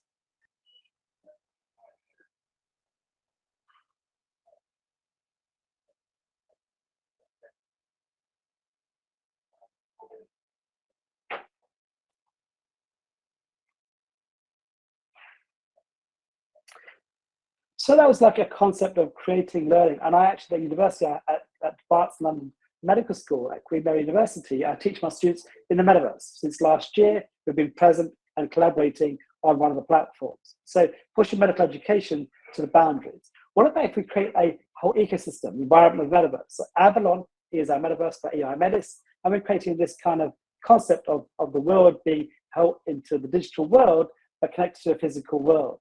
And this is the current concept we have of using Unreal Engine 5 as the platform, creating really photo-real images and a kind of a city, if you like, around this metaverse. This is Avalon.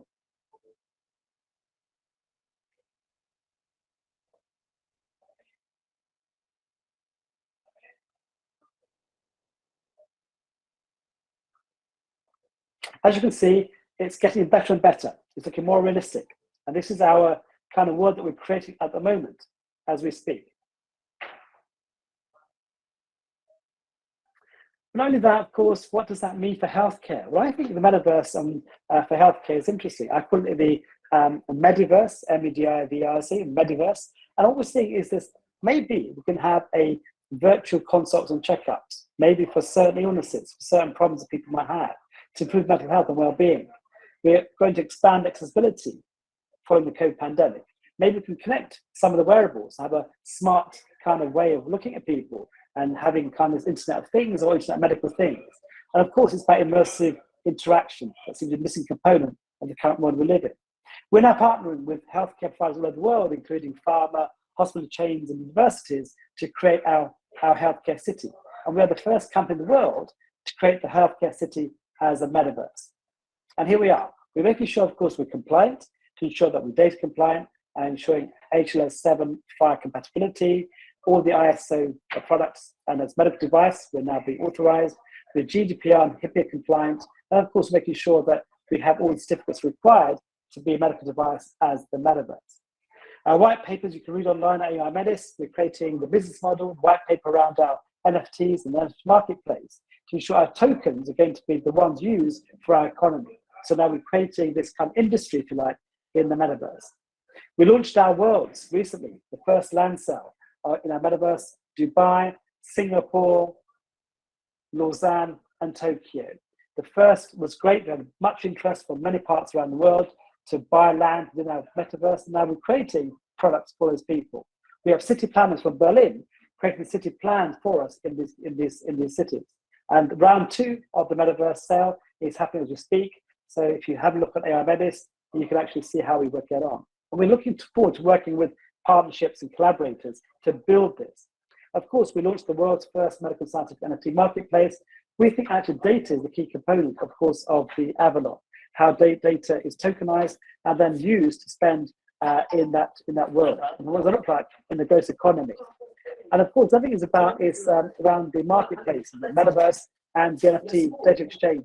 Okay, so we're looking at how we create this world, given these 2 areas that converge to create this marketplace.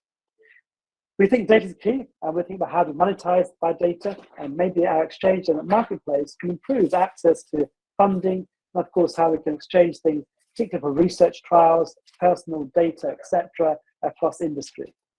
The last thing, of course, look at the non-fungible tokens. We're looking at how NFTs could work in pharmaceutical research and of course in government data and building healthcare systems provided on that data, which I think that is going to be a key parameter for us.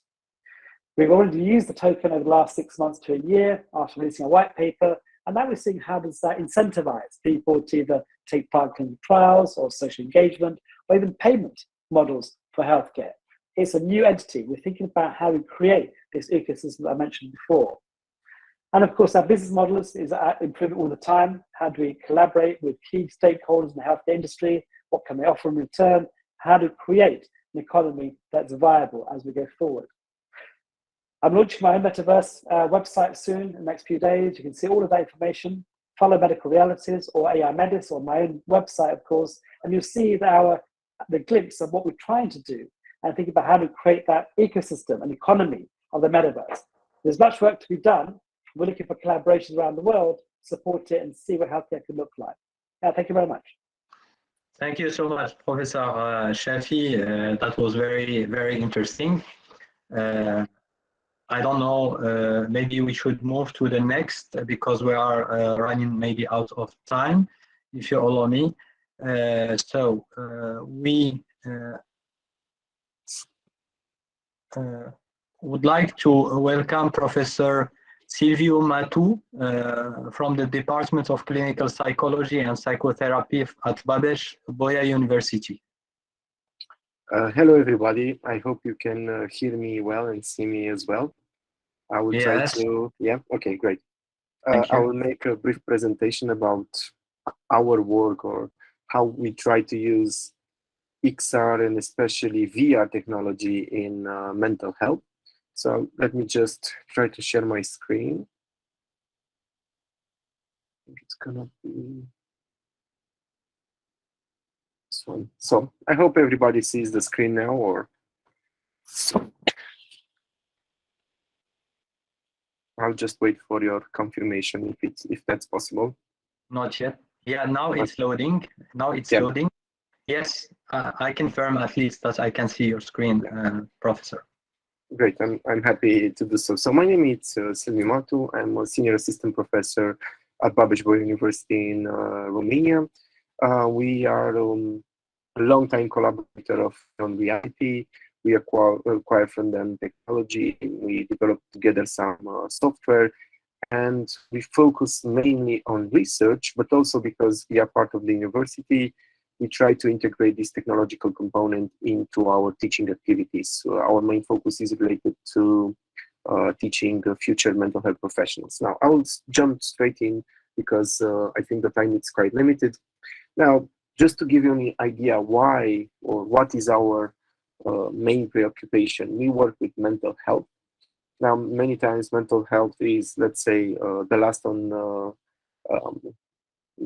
public systems or health system priorities, but I would like to highlight just some important findings from the literature that are relevant to understand why we should take into account mental health.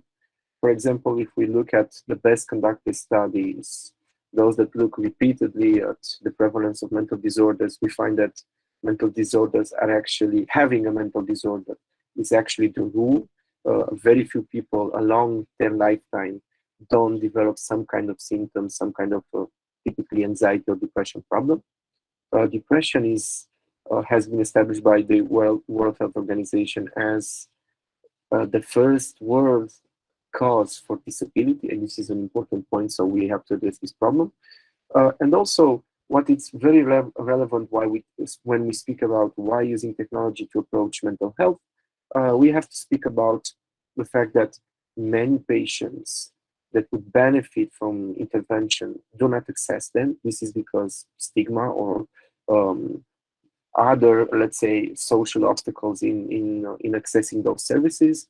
Such obstacles could basically mean either there is no available service, the cost is too restrictive, or not in the region of the patient or where the patient lives, he cannot access, let's say, let's call them classical interventions or standard interventions. Now, what we do as professional or as scientists, if you like so, in order to understand how we use technology, I have to make a very brief introduction of our main psychological model, which is quite simple.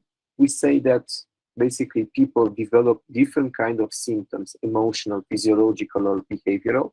We call them C's from consequences, not necessarily because of different negative life events, the AIDs, but rather because these life events tend to engage some specific cognitive processes, the way people think about those life events.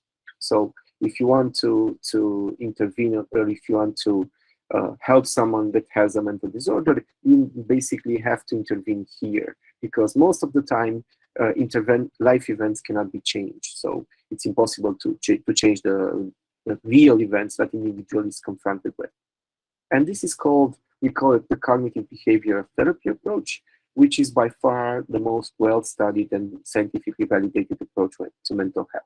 Yeah. Now, why should we think about using VR, AR, or more generally XR into psychological interventions? And these are, we call it, three advantages, three main reasons why you would like to do that.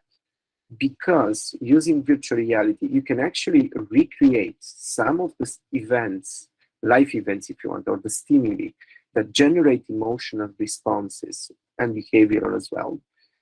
So you're actually able to generate the specific environment in which the problem of the client is manifested in a very safe environment, in your, let's say, in your own office or in your own laboratory, while at the same time you have very good control of what's going on in the virtual simulation. And this is an important fact. Another main reason is the fact that individuals that are, let's say, confronted with these virtual environments, relevant virtual environments, tend to respond in very similar ways with those that, they tend to respond in similar ways with their real life responses. So for example, to make it more concrete, I have a patient that has phobia, let's say some kind of specific phobia, an animal or fear of heights. We can actually see that they respond with the same kind of anxious responses when they are in virtual environments as when they are confronted with a real life situation. And what is also very relevant for us is the fact that in this ecological environment generated by technology, we can actually intervene and change those cognitive processes that I was speaking earlier in order to solve some of the emotional behavioral problems. Now, I will go forward and tell you some of the applications for which we use virtual reality or augmented reality. We, as a group, but also other researchers in the literature, and some of them, or the best documented application is related to the treatment of anxiety disorders, the phobias that I was speaking earlier, but also social anxiety or post-traumatic stress disorder. Another very good or well-documented application is related to pain management. I'll not speak so much about that. And there are many other applications that have been studied, but I would rather call them in kind of an incipient phase of research. And they're not so well documented. There are some studies, we've done some research on that, but we couldn't say that they are well established at this point. So I will speak a little bit about working with anxiety disorder. Post-traumatic stress disorder per se is no longer an anxiety disorder, but I put it in the same category because the rationale for the treatment is quite similar. It's done in a similar way. Now, what is the idea between the idea of using technology, namely virtual reality, to help people that have a different kind of anxiety? What we know is the fact that anxiety is actually generated by avoidance behavior. So let's take the example of a client that has a phobia, let's say a fear of dogs or some other animal. The individual that has developed this kind of fear anticipates that when it is confronted with the stimuli, the phobic stimuli, the level of anxiety will go through the roof, this gray line here. And what he does in order to avoid this level of anxiety, he will actually exit the situation much earlier. So as soon as the level of anxiety goes up when he is close to the stimuli, he will exit the situation. What we would like to do as therapists in our interventions, we would like actually to have the patient stay in that situation and get to what we call an habituation phase. It's a plateau phase where anxiety will never go up from that point. And if you stay long enough, this level of anxiety will actually decrease. And if you do that systematically for several stimuli over repeated times, you can actually obtain what we call habituation and the reduction of anxiety symptoms. So this is the main idea of using virtual reality. Why? Because you can actually generate the stimuli that you have in real life situation inside your office while you work with your client. And I have here a brief video that demonstrates this. It has some audio, but the audio is not actually important. I'll just let it play and briefly discuss it at the end of it. Hopefully we could play.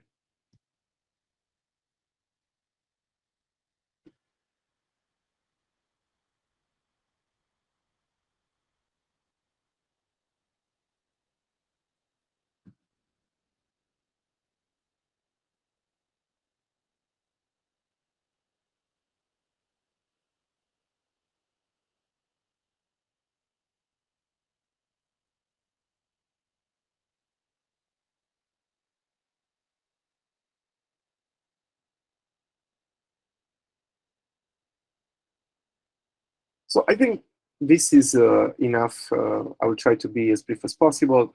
So what you saw there, it's a demonstration between two PhD students that are actually conducting a small exposure session. So the girl, which is the patient in this video, is actually being exposed, being confronted with some level of height.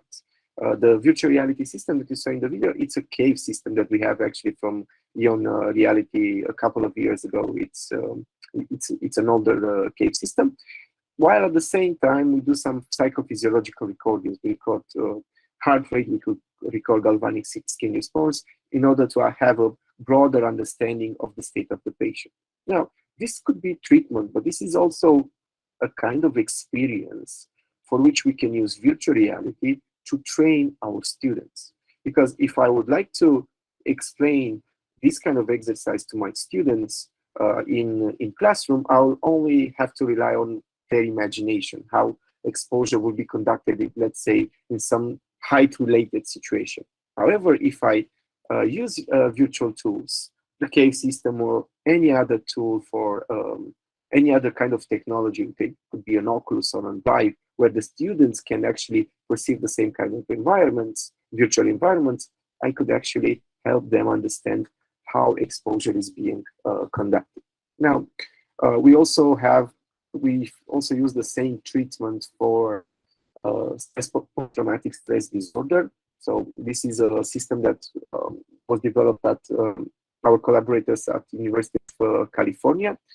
And it has been extensively used by the American military to help patients, military personnel coming from different war zones, for example, from Iraq and Afghanistan, and has been used to conduct exposure treatment for post-traumatic stress disorder. And this is also an important, let's say, area of research, but also training, because it's very hard to explain to a student how to conduct session by session exposure just by describing it, while in your laboratory, in your virtual reality laboratories, we have it here in our university, you can do that by demonstrating how exposure should be taught and conducted with those clients. Now, I will briefly show you another kind of application that we use for mental health research, especially. And this application was developed together with EON Reality in order to do a little bit different kind of intervention. I said that the focus is on changing cognition, on changing how people think about situations. Here we try to change what people focus in a specific situation. And this is a well-documented procedure. It's called cognitive bias modification, more specifically attentional bias modification. I will let it play so you can have an idea, and I'll explain just afterwards. Just a couple of slides, just a couple of seconds, sorry. So you can see two images, one that's expressing a negative facial expression and the one that is expressing rather neutral expression. Yeah. Now, what is the idea of this kind of VR application? We know, for example, that anxious individuals tend to focus more often on the negative stimuli rather than on the neutral or positive. So we would like to train their attention in order to move or shift their attention from the negative one to the neutral one. And how is this done? Through repetition and to some kind of reinforcement. We train them that a particular stimuli that comes after the image will most frequently follow the one that has a neutral expression. I will not get into details because I don't want to bore you with this specific task. So I will go forward. Now, there is a lot of research, and some of the research that was conducted by our groups, which basically show that this kind of intervention, sorry, I misplaced the slide. This kind of intervention actually works. So here you see a couple of meta-analyses, for example, that actually show using virtual reality for anxiety disorder is effective. Moreover, is at least as effective as standard interventions. If I would work in a standard way, for example, doing real-life exposure, I'll get the same result. Another meta-analysis also conducted by our group showed that, for example, we can use virtual reality to conduct pain management interventions. And here we speak about patients that have some form of chronic pain or other medical condition that is causing severe pains, and we use virtual reality as a distraction tool and teaching patients how to use their attention to control pain. So getting to another important point of or topic for my presentation, and I'll also try to be as brief as possible. What about education in the field of mental health? We haven't started as a group to do research on this field, but others are already doing it. Actually, you can see here there are quite recent papers focus on having virtual agents, intelligent more or less, yeah, that are able to act as patients, act as a way to demonstrate your students how to work with different kind of mental health symptoms.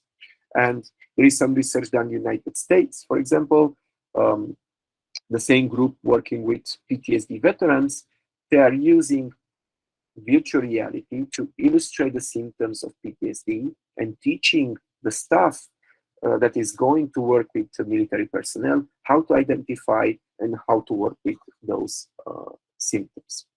So I'm getting to my conclusions. We think that virtual reality has made some great progress. We know that interventions and psychological procedures that use virtual reality are effective as standard interventions, and we think that virtual reality can become a great tool for educational purposes to teach the future generation of mental health practitioners how to use different kind of techniques for a wide spectrum of symptoms. But we need more research that proves that this approach is actually effective, to show that you get the same results, or you get perhaps even better results, given that you have more space, or the ability to do more practical exercises. So thank you very much for your presentation, and I hope I was brief and clear. Thank you for the time. Sorry, I want to say. Thank you so much, Professor Silviu, for your presentation. It was so interesting, at least to discover that VR is useful also, among others, in this area of psychology and psychotherapy. And you are making a lot from what I have seen. So I wish you all the best in your new research. And I believe there will be a need anyway with the metaverse to have this kind of research in the area of psychotherapy. Thank you. Thank you very much. Thank you. Now we are going to call upon my colleague, Dr. Renah WOLZINGER. Are you with us? I am. Hello, Fuad. Hello, everybody. Hi, Irina. Thank you for being with us.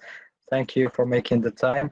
I know it's quite early on your side in California, so I greatly appreciate your availability to attend this event.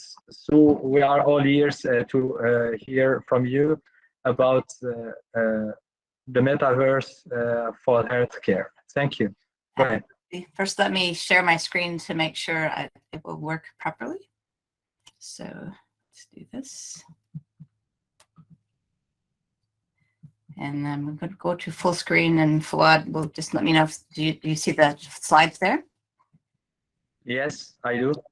Perfect. Okay, so my name is Dr. Renah WOLZINGER. I am the Chief Learning Officer at EON Reality. It's a pleasure to be here today with everybody. My background is in biomedical engineering, where I designed medical products and cardiovascular catheters and heart valves for many years.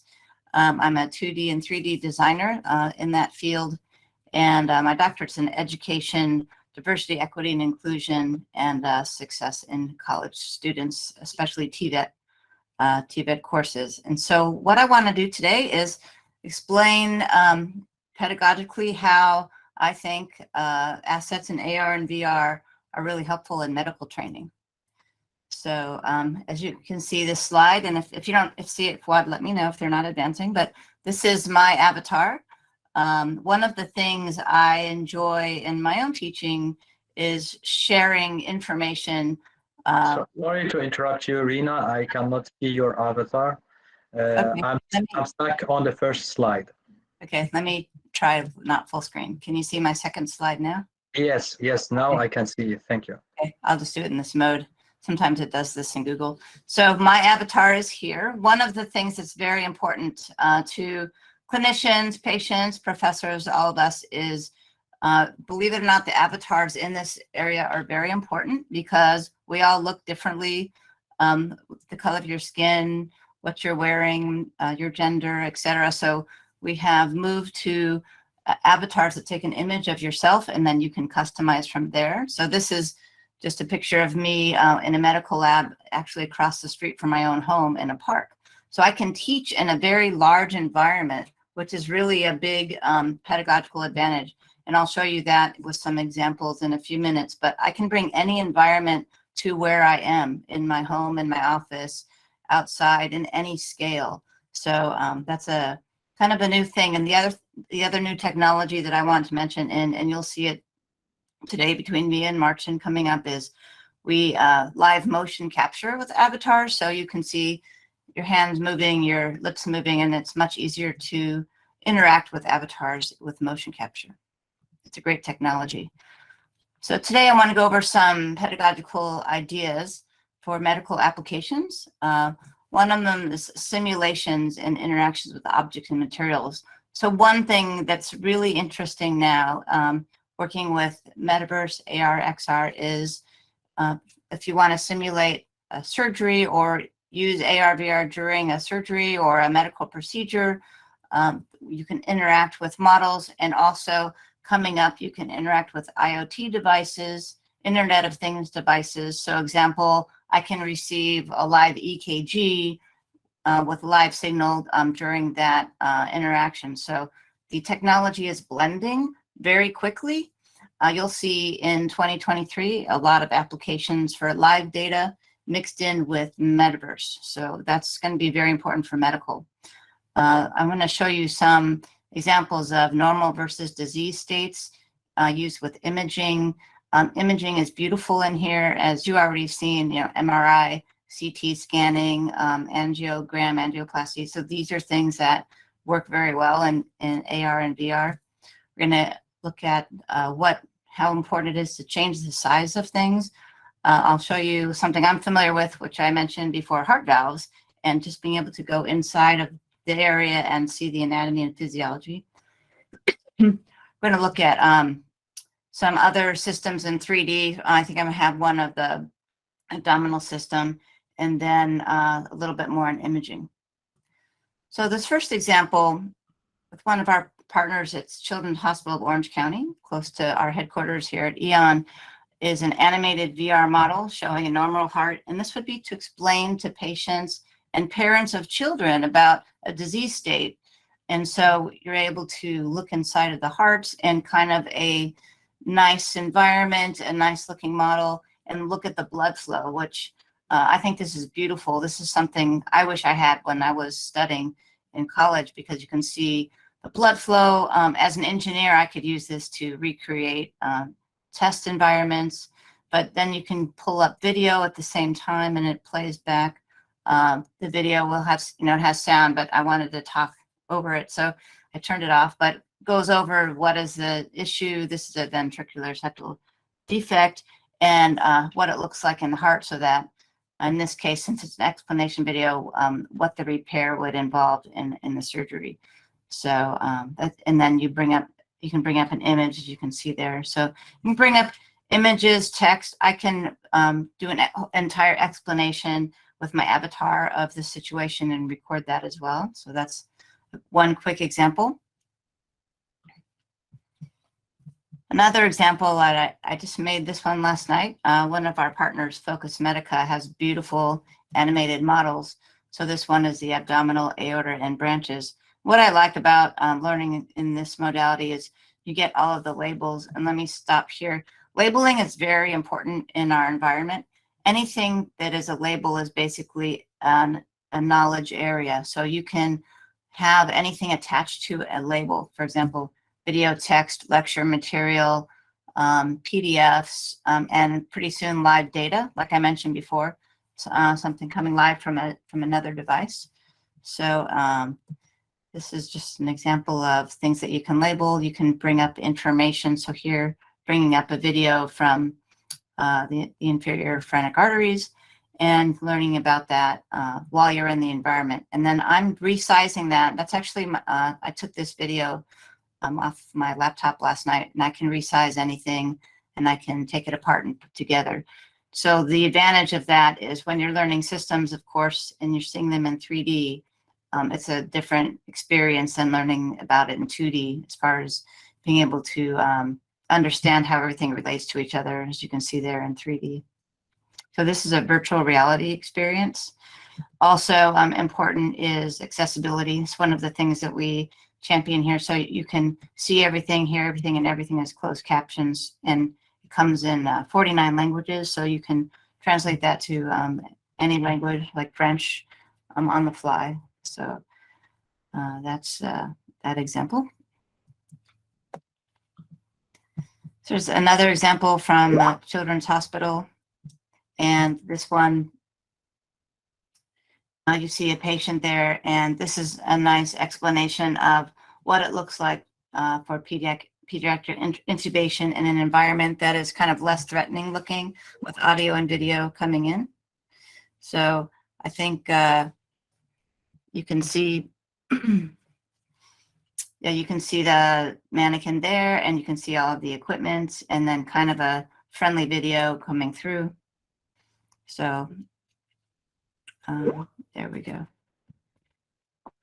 Yeah, and then one of the nice things about this is just, you know, for a family that's looking at a scary procedure, you kind of now get familiar with what's going to be in the room, even the lights, what it looks like, and they're very realistic. Other than the patient, everything else is pretty realistic for the patients. Another thing you can do here is, if you wanted to make an exact replica, you can put a 360-degree image of your room here as well. And then this is just showing, like, you can see PDFs, images, and everything in full screen, and then go back to the small screen. So anything that's, you know, of course, data coming in from a device. And this is just some of the information attached to those, attached to all of the labels. And so you can put as much information as you want in there. So video, text, images, all kinds of information. Now, at the beginning of this presentation, you saw a video, but I want to go through it a little bit just to show you what you're seeing. And I'm going to turn down the sound on it so I can just kind of talk through it. So this is the avatars I was mentioning, fully customizable. My colleague, John Green, did this one. So he made an avatar of himself. And what he did is, and this takes about 3 seconds. We partnered with somebody, with many companies, but one of them is Sketchfab. They have over 5 million models. You can just select anything by saying the name. So we selected medical room, and then you have an environment. So within this environment, you can place things. This is really great for medical applications because you can place any kind of machinery or even patients, doctors, images, anything within that environment. So that's what you're seeing here, is selecting things that are going to be built in that environment. So you can build up a lab, a clinic, a hospital, ER, whatever you want to build, or even just talk about certain equipment. So here is he adds an X-ray in there, and then next thing you see, placing, and you see it just takes seconds because of the artificial intelligence is so quick between what you're saying and then bringing in the assets. So you can bring in that environment. Let me scoot ahead a little bit. Now, I talked about labels. You can add any information to labels. We call them knowledge portals, but this would in the past be something that would be like in maybe a learning management system or on paper or maybe on a website. But the advantage here is you're learning about the environment, in this case, ICU, with all of the content there that becomes available in knowledge portals that you can just click on. So you can quickly add all of the content. Again, it takes seconds to do it. And then once you do it, you can just show those, open and close those, so you have them available without leaving the environment. And there they are in 3D. So you can play any of those things. You can expand the PDF, as I showed before. So the ability to learn in that space is really important. What I like to do when I'm wearing goggles is I grab those with a paddle and I put them next to the thing I'm learning about. So that's another nice thing that you can do. And then you can change, you know, your voice and then all of the languages as well. So I think this one is in Spanish. Let me just raise. Que se usa para generar. Das Narkosegerät, welches zum Narkosearbeitsplatz gehört. You'll also have the tool. So it's super immersive. And then with artificial intelligence, if you're not sure what a machine is called or device is called, if it's recognized by the AI, it will pull up the information for you, and then you will get the content that way. So very amazing and quick technology. So I'll scoot ahead a little bit there. Just bringing in that anesthesia machine, the proper model with all of the information about it. So you can actually get like the manuals, the guides, a video about it, everything right there. And then with your avatar, this is so like if I want to lecture about a procedure or something and I want to save it, I can just point to everything and then record it, and it'll save that experience. So I can point to the things in 3D, and it's very simple. I just hit 3D recording and save that. So I use this myself to lecture to students, save that experience, and then they can go back anytime and then see what I'm talking about. I also use it for students themselves, or even people that work in the lab that come in and they're explaining something that they did. And so it's a nice thing. Let me scoot ahead a little bit here. There's also, because it's a learning environment, there are in-app assessments. So you can be doing quizzes, you can be looking at naming things, very awesome for learning anatomy and physiology, for example, because you can see it in 3D and then type in or identify and locate different things. You could look at relationships between anatomy and physiology, for example, and then like an outcome, a medical outcome. So there's a lot of things you can do with assessment. And then finally, 3D assessment is just taking apart and putting things together. In medicine, it'd be more order of operations, the things that you do in order, and it records your movements and then makes sure that you're doing everything in order. So, and it tracks your performance.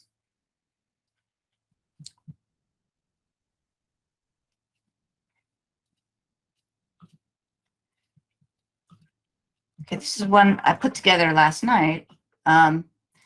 I love beautiful models, and because I worked in a company that did cardiovascular stuff, I'm showing you some models that I'm familiar with. So I brought in 2 models. One is a heart in the exterior, one is the interior view. And what I like about this, so I brought in the portals that I wanted, video, PDF images, text about it, different things. What's up? Midday here. Let's talk about the anatomy of the heart. In this video, we're first going to look at how the blood circulates in the body. But what's beautiful is you can really zoom in and you can really see see how everything looks, and it's very different. You can see here in 3D than it is in 2D. You can really see where those heart valves are and how everything looks. You can zoom way in and look at individual structures, which is really great. Then we're going to open up the heart and go through the internal structure. Now I'm studying this in my own house at night, which is pretty amazing. I can bring in a heart and I can really study all of the detail. Which include the right and the left atrium and the right and the left ventricles. And then in the next video, we will talk about the layers of the heart wall.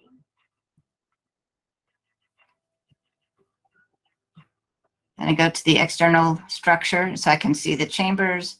I can bring in, then what I did is I brought in imaging. So an angiogram, I can see this is a problem with an aorta, an aneurysm. So I can look about, I can put the data right here about the aneurysm. I could even, if I want to, put patient data via PDF or other data there. So I can bring in the kind of the whole scenario here. I could have brought in an echocardiogram, you know, for example, as well, or any other imaging, EKG.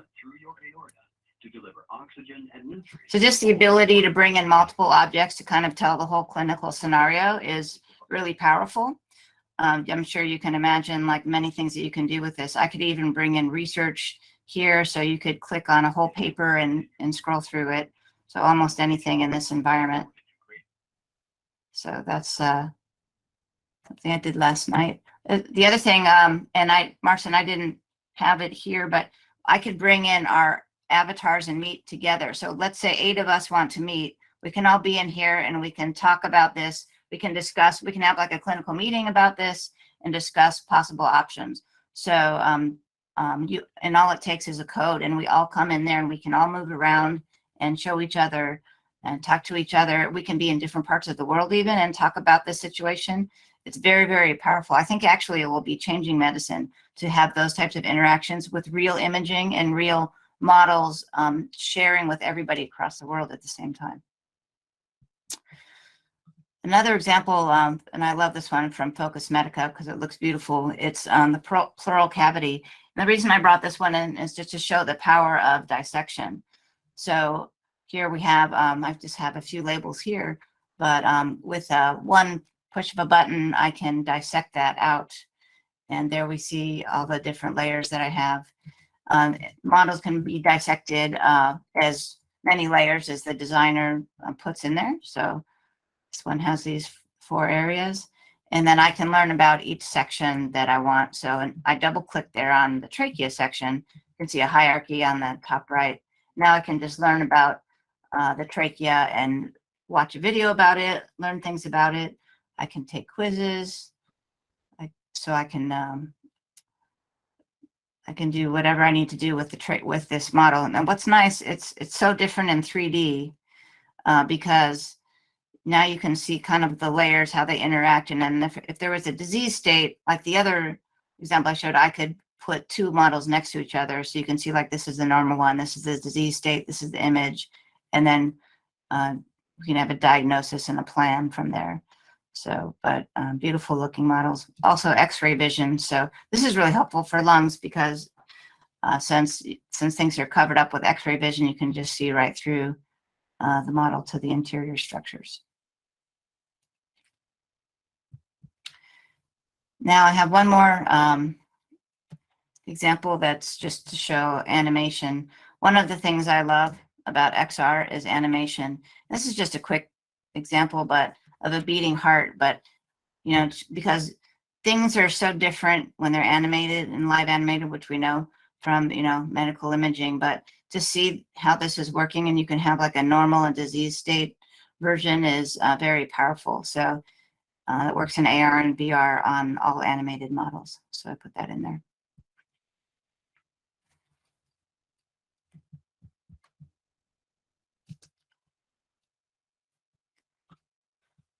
That is my brief presentation. I wanted to just present like I'm a visual learner, so how this is so helpful for so many situations. And I think collaboration, research, diagnosis, M&M conferences. I mean, there's so many types of things that it's going to be life-changing for medical. So with that, I want to see if there's any questions, and thank you all for listening. Thank you, Irina. Thank you so much for your presentation. Professor Wajih, Professor Najib, do you have any questions? Because I do have many questions I will be asking you, but if you can maybe start and then I will follow. Do you have any questions? Opportunity for the audience if they have a question for better operation. Absolutely. They can either ask or write the questions in the chat box. No problem.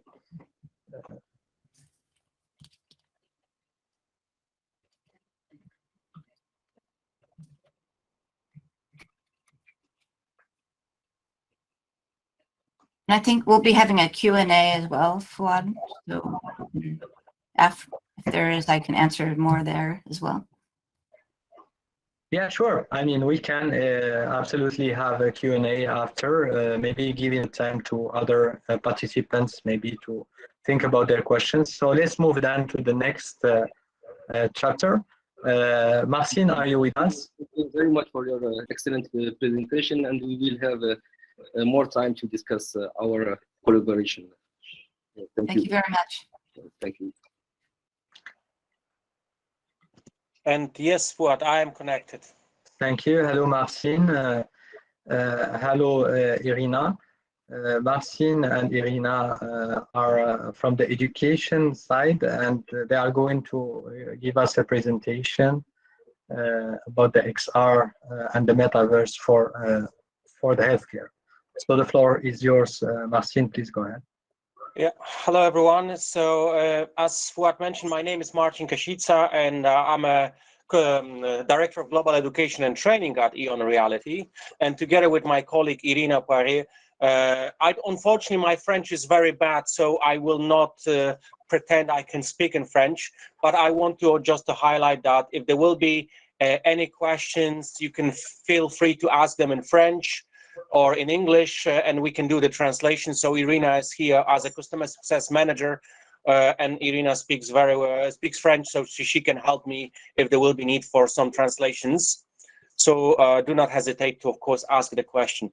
I don't want to, I mean, because it's already quite a long time we are all in this session, so I don't want to spend too much time on the slides, and I believe, of course, you guys can see and hear me and see my screen correctly. But I just want to highlight a few things from an educational point of view, how to tackle the challenge also in healthcare and medical education related to engaging the students into the content, engaging the students into transferring the knowledge. And from the fact that, of course, we represent, with all of my colleagues, we represent a company called EON Reality, also present to you some of the elements of our strategy of how we engage and how we develop those solutions to engage the students into the science, into the medical education, to the healthcare altogether. And maybe also worth to mention, I believe Professor ESSAAIDI also highlighted that as a company, we have a physical presence as an IDC Morocco.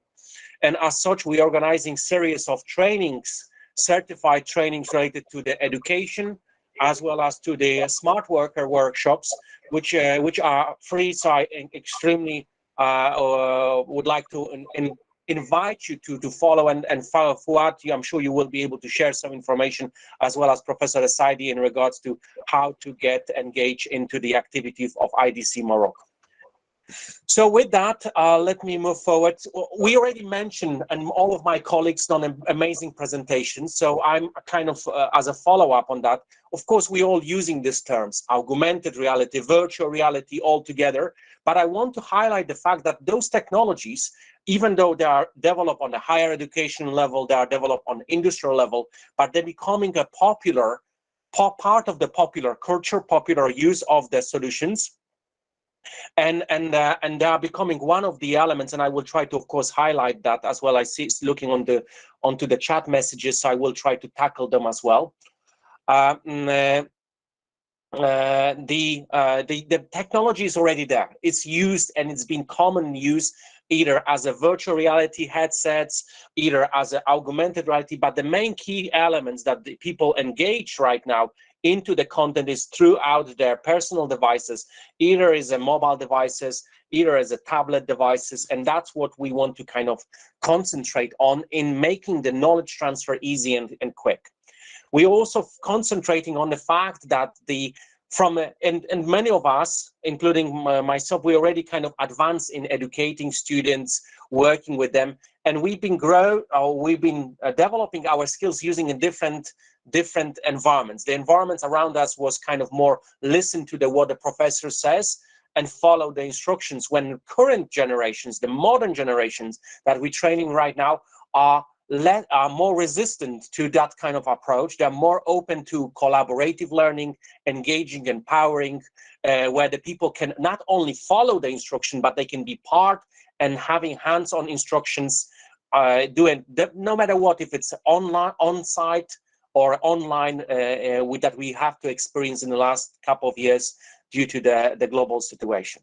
So that's all of those elements are part of our view of the fact that we have to do some change. We have to concentrate in education, in knowledge transfer, on our natural interfaces, natural way of human interacting with the content. No longer textbooks, YouTube videos that are very often a first element of a learning about something for the young generation. Google and others, that are no longer, they are still two-dimensional type of the data. And three-dimensional type of the data is crucial to understanding difficult concepts, especially in the biochemistry, especially in the healthcare and medical sciences, etc. So that's why those technologies like AR, augmented reality, and VR, on the other hand, providing us and our students a unique opportunity to be engaged into the content and be engaged in and learn using natural interfaces. We all know that, so I don't want to spend too much on that. But to the typical triangle, academical triangle of in virtual reality, which is interaction, immersion, and imagination, when we're putting those things together, there is one more element called intelligence. So being able to create the content intelligently with the support of artificial intelligence, and all of that with the also aspect of not only human computer interactions, but also human social interaction. All of that builds to this what we call the metaverse. And I extremely like what was presented regarding the 7 layers. And as an element of that the 7 layers, of course, is lots of people mention metaverse from a business perspective.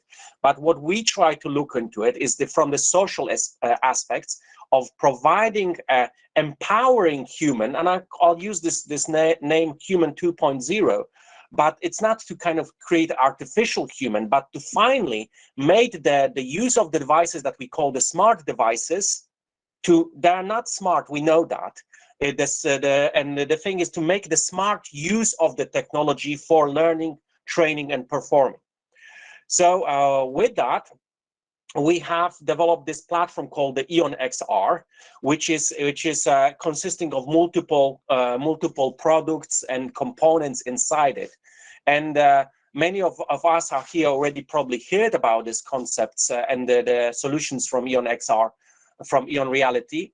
But I also would like to encourage you, and just briefly going here, to go to the website, and I'm going to, of course, use this opportunity also to share the link and try the platform yourself already. You can start for free, but there are more advanced elements already within the solution itself, which is a library of content, library of experiences that we can create, we can demonstrate, we can share, we can integrate within our existing curricula, or develop our new approach to the curricula with the solution. So let me explain a few things in that regard.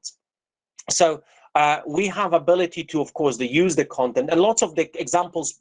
I'm a mechanical engineer, so please excuse me on that my background isn't purely in healthcare and in the medical education, but even this sector, as well as mechanical engineering, medical sector, they have a very much in common. Lots of the things depends on the 3D understanding of the space, and a 3D understanding of equipment, procedures, of human anatomy, and learning lots of information, being able practically apply those information and learn and prepare your whole yourself, as including a body, muscles, memory, and others, to perform different operations efficiently, quickly, and without any hesitations. And that's why they learn, train, perform, and collaborate. This is kind of our EON's mission, to develop the solutions that can base on the multi-user experiences, and I believe you will be able to see it here, so that the people can collaborate. And this is an example as a mechanical example, but also in a laboratory, in the space, using those avatars that Renah and a few other colleagues were showing here, that the people can look and walk the talk and presents the different operations based on the avatars, and merging the virtual with augmented directly from their mobile device, and showcasing different procedures, because it's much more effective, and we all know it already is. In the same time, using the existing content or existing concepts of the fact that we have to learn in our living rooms, and when we are kind of collaborating, we are building this social aspect to the learning as well. So there are plenty of examples that around the world EON created, our partners created, and our role is mainly to provide the tool on the various levels of education, but also on the clinical studies as well, to be able to apply the technology easily without the coding. Some of the applications were presented before, required a high sophisticated set of skills related to the content development. When there is usually some studios, some development groups that creating a visual content and creating a contextual knowledge injected to it. And we want to focus on the fact that the students and the teachers can use traditional learning method, that the students are exposure to the topic in the classroom, as well as the students can create and be engaged before joining the classroom in a flipped classroom format, and share their activities with the teacher. So let me do some practical demonstration of some of the content in here, and I will be, of course, happy to discuss that also. Maybe just as addition here, I hope you will be able to see it. one of the elements that we do as a business development is we're joining forces with the specialized organization, like Irina mentioned multiple times, this company called Focus Medica. When we provided the tool and the expert, subject matter expert, you professors, teachers, and are able to create a content, there is a series of multiple lessons, hundreds of lessons being created related to the different topics. Either it is related to the anatomical aspect, either physiological aspects, either the biochemistry as well. So there are multiple kind of knowledge transfer experiences already created.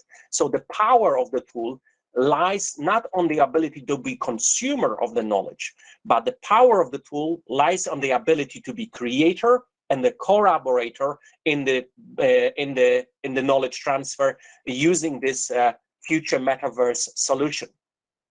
So that just to kind of mention and highlight the fact that there is a plenty of a solution already existing within our portfolio.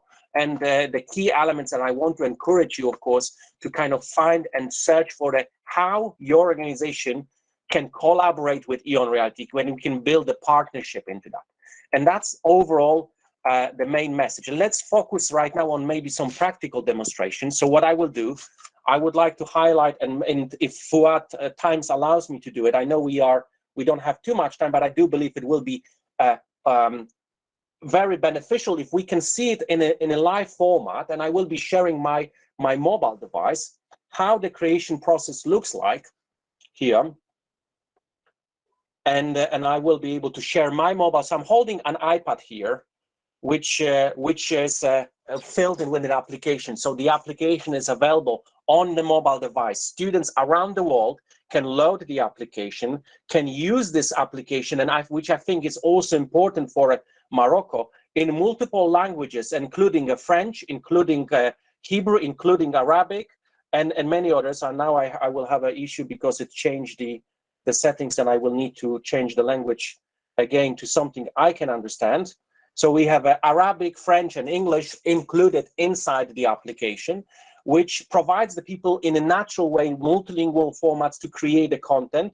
And the latest achievement in the development is something called Metaverse Builder, where I can very easily, from within the application, and that's what I'm doing right now on my screen, by using a few taps, automatically, and hello everyone, this is I'm in my home studio, and I can just with a few clicks on the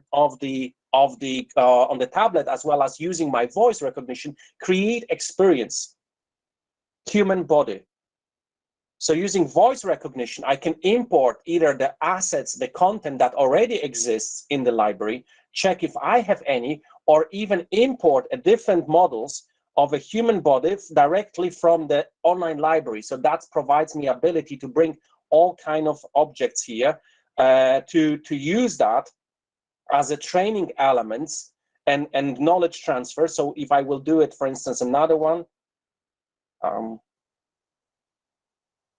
medical equipment, and finding the assets that are already there. So making sure that if I want to have a medical examination room and put myself into my office, I can download, as you can see in a real life, and be transmitted or transfer, and even do a walk around this medical examination room, which is part of and I can see also some of my office, my green screen area here, to demonstrate that's a live demonstration where I can be there, present the object, and I can say, for instance, information about the healthcare and build additional knowledge into here, use some additional information, voice, textual, quizzes, etc. I can also build more of the objects, and I will just use it, human body. And I can choose for instance, here, I have some of the model, which I can easily place from a contextual point of view, which will be downloaded online and will be presented here in a moment, or actually I already have that, so let me just move to the another object, and I can place it wherever I want. I can also build that based on the existing knowledge and look on the individual components of itself here. Let me just do it one thing more. Now, when I have the creation, and I will also show you that, I'm just going to discard this right now. I have ability to check my experiences that has been created, that I have already built. For instance, here is the experience of a spinal cord. And having this experience loaded, played, explore, and collaborate with the others. And that's what's loading in here. And I can also make it share. So via the online platform, so because of the availability of this content on multiple formats, including the web access through the online, where we can kind of see all kind of examples that are built in here, where we can create our own experiences. We have our own ability to administer users, students, group, roles, etc. We have all of that in the easy no-code process that I can choose the model I'm interested in, and I can easily share this as a QR code. I can share that in such a way that, for instance, using my iPad, just using a camera on the iPad and being able kind of to scan it. I just want to demonstrate that as well. So this is an image from the webcam, and being able to scan the QR code, but just I have to move the iPad on the side. Lower here. It should be enough. See it, and I can open it and see that this same content will be able to go, and I can view the lesson in the software automatically, as you can see. So it's easy to share, easy to collaborate, presenting a content, presenting the knowledge, cloud-based, which means creating once and shared multiple times, being able to present it in the augmented reality formats, as it was shown, with the knowledge being injected there, with the knowledge portals, audio recording, and with the audios, with the video, with the floating knowledge around it, and having all kind of components in here, including the ability to be assessed by the identify, quiz, 3D playback, where I can see 3D recording, and I'll show you a video of how to do the edit. All right, so now we're going to learn about the parts of the lung. The first I want to introduce you to is the left lung. The second part of the lung is the right lobe. Here, and showing that you can have various kind of modalities, including a VR modality, virtual reality modality, in which you can easily transfer your mobile device with a clip-on device to virtual reality experience. Wherever you look, you could be immersed in the environment, immersed into the object, immersed to the knowledge itself. And all of that, as I said, could be done without a single line of coding on your mobile device, and very easily and in accessible format. With that, I'm kind of opening myself also for the questions and further demonstrations, if there will be any questions as well, but I don't want to spend too much time on it. I just want to encourage you guys to use and try the EON XR, and if there will be need, we have an implementation plan in place that we can help your organizations to implement, integrate, and use that by our training this technology in your organizations, with your students and with your faculty members. Thank you so much, Marcin, for this complete presentation. Quite rich, quite interesting. Many aspects that you touched were quite new to me, even to me. I was expecting, though, that you tell us a little bit. It's not a question, it's an add-on, because I want my guests to be aware about what we call the Metaverse Academy. That's something important that I would like to hear from you, and I would like you to share this with our guests, please. Of course. So in that case, so just I'm going to take another couple of minutes in that case. So you guys should be able to see the screen again. Yes. So as a part of the partnership building, so whenever we engage with the partners organizations, we going through the something, and Irina is kind of also very well involved into that. So just a second. So we're going through the implementation process. So with our partners, We go into this 9-step implementation process, which I will just try to summarize here. We fully understand that your role is to educate people as an educational institution, as a clinical, is to do the studies, do the research, publications, work with the students. Our roles as a company is to provide the technology, provide the know-how, and train you how to create, how to build. For that, we have this in the IDRISSI Morocco, we're distributing knowledge according to those formations, training formations.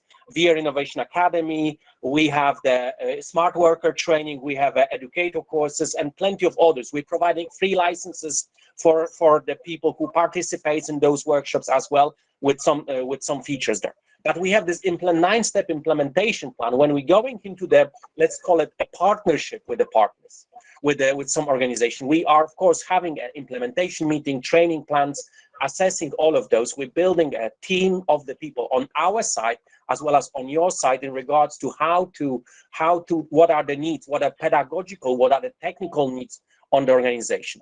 All of that leads to the one thing, of course, delivering various types of the training, and eventually also assigning or aligning your curricula with the new tools, with the new solutions that we have, and working on that, encouraging, providing a good examples and developing those experiences, and also working on a continuously working on this learn, train, perform, and collaborate development, which leads to what Fouad would like me to introduce to you, called the Metaverse Academy. So if you will go into the partnership with EON Reality, we offer a complex online, 100% online training called the Metaverse Academy to our partners, which we train on from a business perspective, from the marketing perspective, from the customer success perspective, but also from a technical point of view, how to develop, how to create, how to use, what are the things of the metaverse based on the EON examples, but not only, how to become sustainable and ready for new challenges, because the technology will change. Soon, maybe that will be an obsolete device. It's already is, but there will be obsolete device. Soon that will be replaced by the new Apple device whatsoever. But the principle doesn't change. And that's what we train and prepare people for, being ready for the principles of human-computer interaction, human social interactions, and also engage students. And this is another thing which I think you could be very much interested within our via Innovation Academy in Ben Greer, together with the University Mohammed VI Polytechnic, together with all the partners, ADD, and all the partners of our IDC, with the support of the Ministry of Education, Ministry of Industry in Morocco, and University Mohammed V as well. And we are involving students into the project-based learning. When the students can and do develop, and that's what actually I'm doing this the last 2 weeks, including this one, we train the students how to create a project, and they are working on a practical project. Those projects could be also medical project related to your needs. So I would, if you will be, of course, interested more into those concepts, I would be happy to work with you more on that arena as well. And our IDC is open for you to visit, to explore more about what and how EON is not just a technology provider, but also partnership creator, to making sure we are sharing the experiences, we learning, we provide the technology, and we also providing you knowledge on how to, an easy way to do it. So thank you very much. I hope, Fouad, now I fulfill my obligations and all is good. Yes, you did greatly as usual. I'm very happy. And just I would like to thank you on behalf of all the participants, on behalf of Professor Wajih and Professor Najib al-Idrissi, who's worked all with me together to set up this webinar. If you can stay still with us, we still have a couple of questions, and I just wanted to mention that, yes, regarding your proposal, we are right now with professors selecting some topics, and we would love, and we are in discussion with Professor ESSAAIDI, of course, we are already in discussion with him, that there are a couple of topics we would like actually to create some use cases in VR and in AR to showcase in the next in-person upcoming event that we are targeting for possibly September or October. Do you want to comment, maybe Professor Najib and Professor Wajih? Please go ahead. Thank you, Marcin. Thank you, Irina. I'm excited because your presentation is very interesting for all students and teacher, professor. I am very excited to have face-to-face training in University Mohammed VI of Health Science in Casablanca with certificate by EON XR in September. I think this is a good solution for education because now learning by gaming. Thank you, Marcin. Thank you, Renah. Thank you, Fouad. Merci, Fouad, pour l'opportunité. Merci beaucoup, Fouad. Merci à vous, merci à vous, merci à vous, merci à tout le monde, merci à tous les participants. Je tiens également à remercier M. Marcin. So it was very interesting. We learned a lot about the metaverse, and knowing that some of the participants they have expressed their wish to benefit from the training. The subject discussed during this webinar concerned health, but other course coordinators want to study the possibility of introducing metaverse into teaching methods. I think we can work with EON Metaverse Academy, and we are very excited to work with you in the next time to realize the African Metaverse Congress in Université Mohammed VI. Thank you very much. Je pense, professeur Blarbi, je ne sais pas s'il est avec nous. Professeur Blarbi, il y a une équipe de travail qui a déjà commencé à travailler sur des sujets similaires. Je pense qu'il cherche également la possibilité de travailler directement avec vous. Je pense qu'il était tout à l'heure puisque vous avez donné la possibilité de poser des questions en français. Alors, on donne la parole également à l'audience s'ils veulent poser des questions en français ou en anglais. Parfaitement, merci beaucoup, professeur Wajih. S'il y a questions en français, on les reçoit. Si en anglais, sont welcome, donc les deux. Donc allez-y, profitez-en, posez vos questions avant qu'on passe en fait à la suite, s'il vous plaît.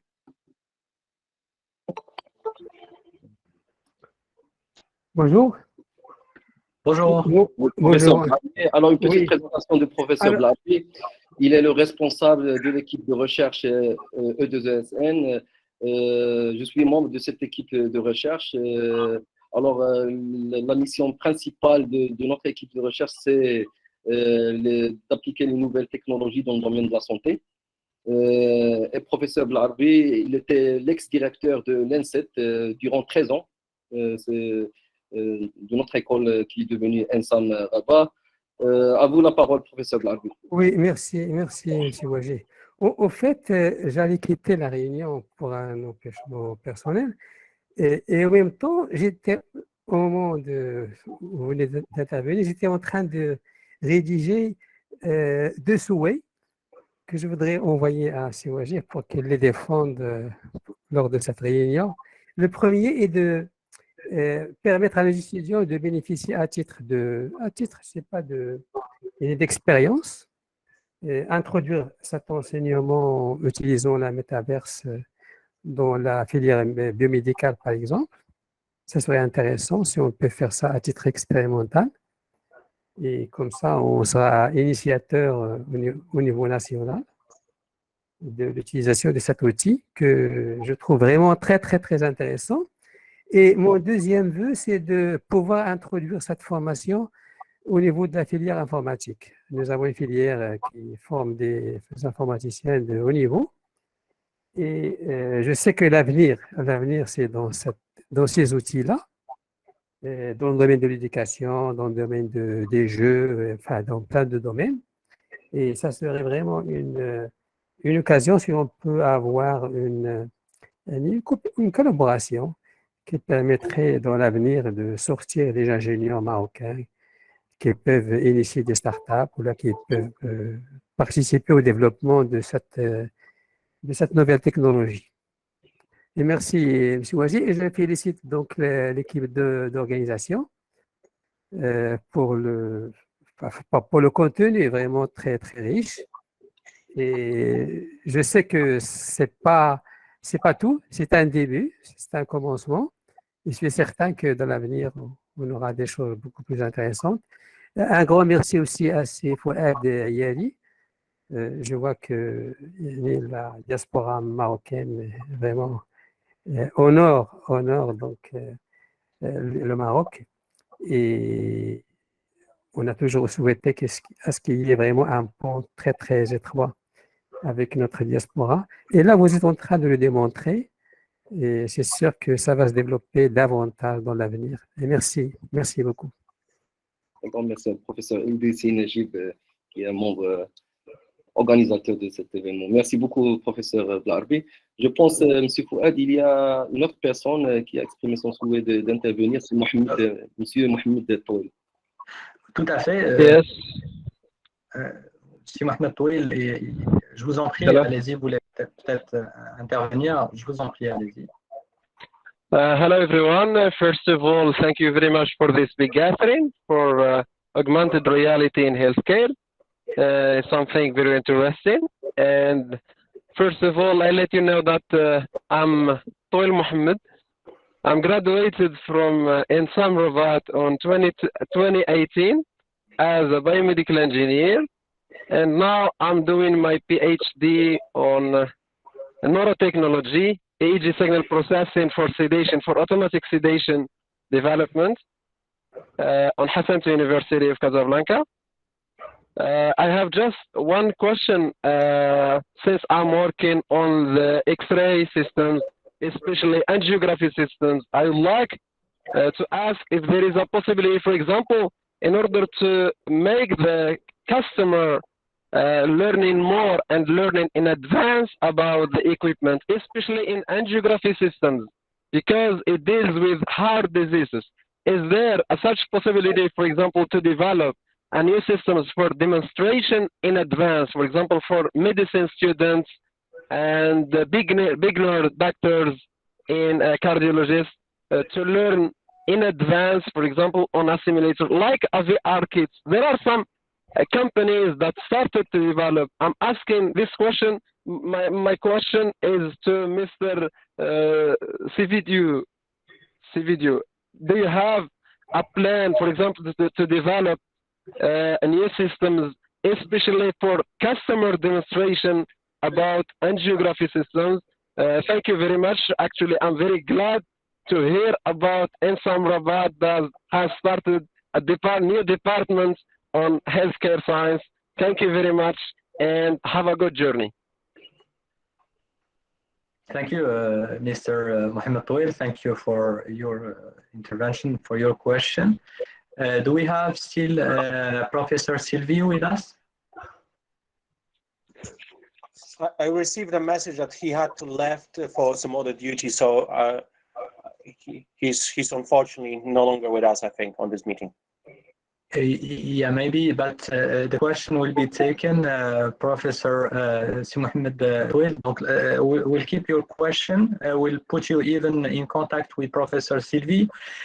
From technical side, I believe that the experiment that he was mentioning, it's about IQ, and there is like some IoT system interaction in real time. I think that you may comment on that since you are the expert of IQ, Marcin, at least maybe share some similar thoughts about this use case. And after we finish this, we will put you in touch with Professor Silviu, and Marcin will coordinate that. Thank you very much, Professor Fouad. Yeah, thank you.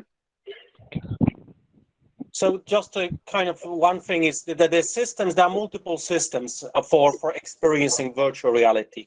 And the fact of the virtual reality being able to engage you fully in immersive aspect give you a tremendous amount of the opportunities, right? So the system that actually is being used in Romania and by Babeș-Bolyai University is as Fouad mentioned, is a cave type environment. We call it EON IQ.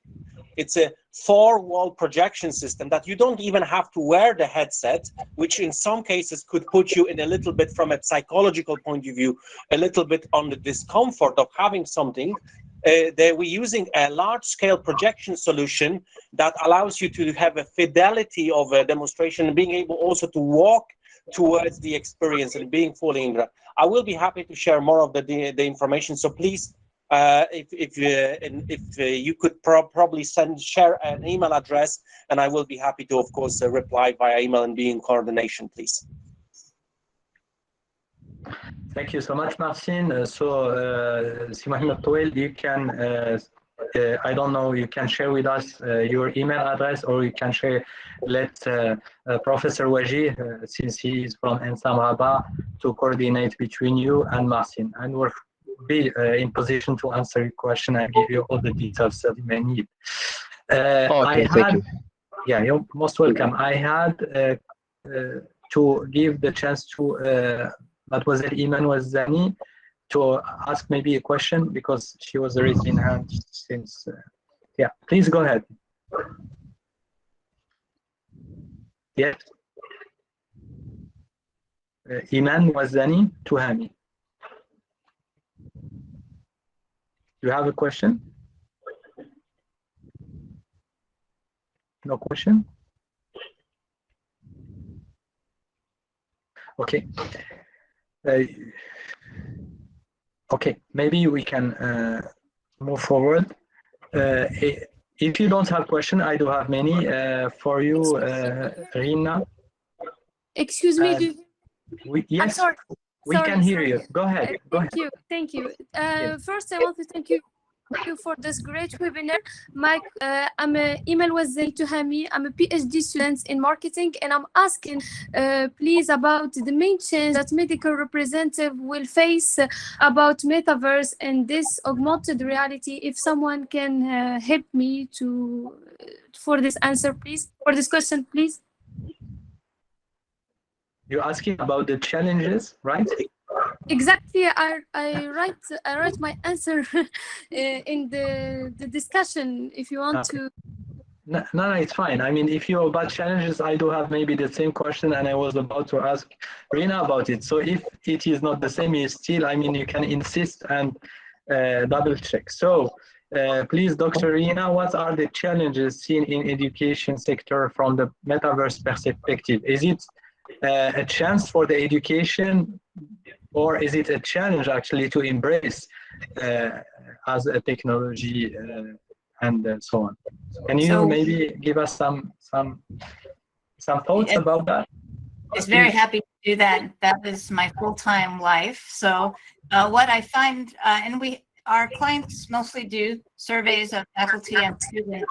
Once they implement XR, VR, they have over 80% are learning more, and they're very much higher in student engagement. Student engagement is a huge thing because we're always trying to increase enrollment, and student engagement, because students now, the younger generations, learn on their phones.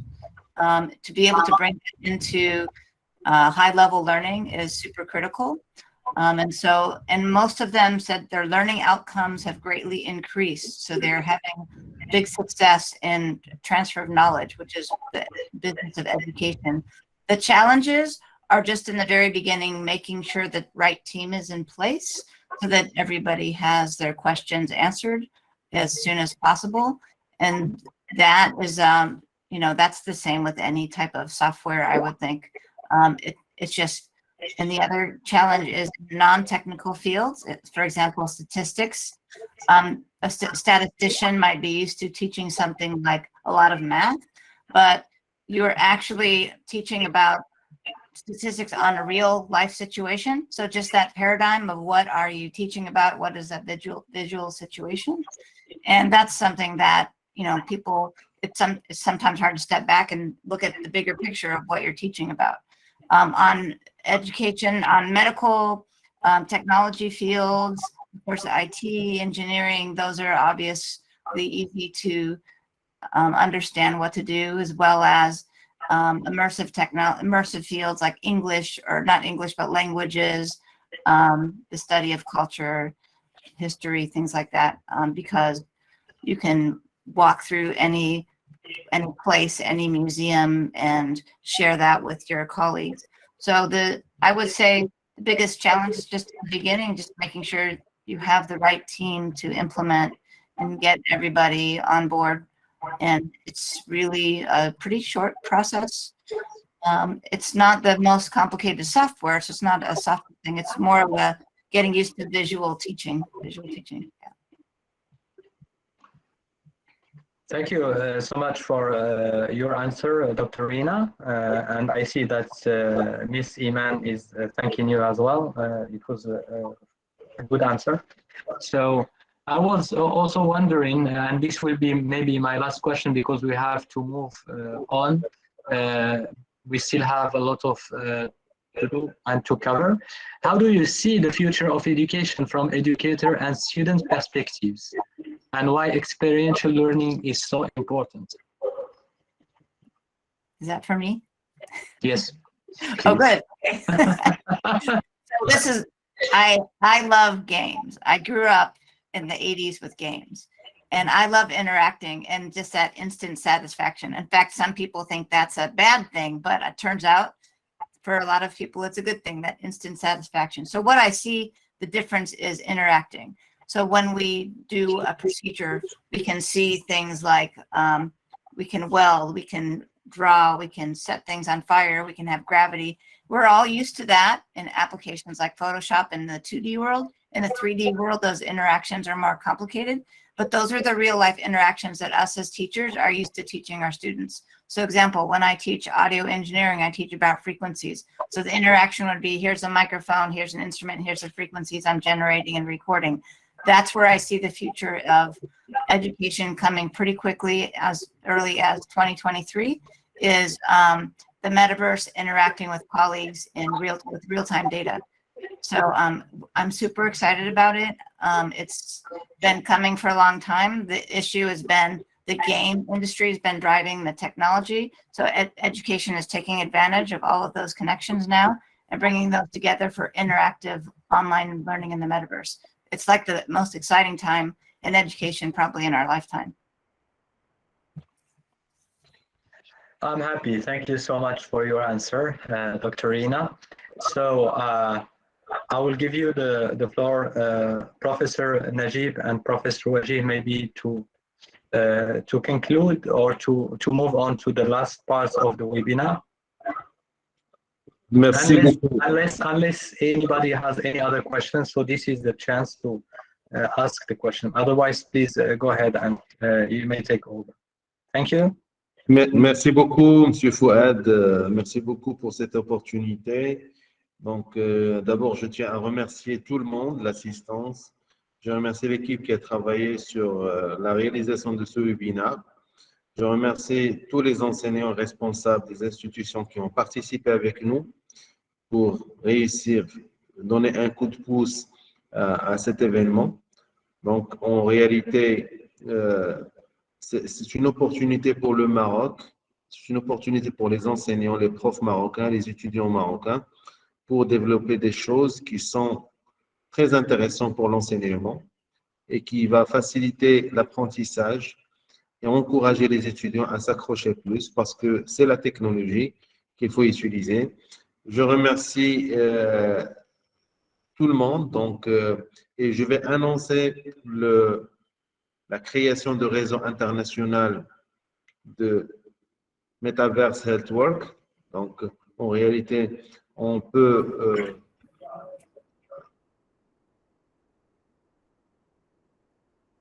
donc, je ne sais pas si je vais présenter. Est-ce que vous arrivez à voir?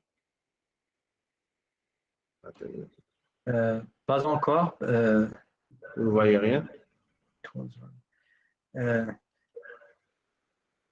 Vous arrivez à voir? Maintenant, oui. Maintenant, oui. Allez-y, allez-y. Donc, je vais parler de réseau international de Healthcare Metaverse.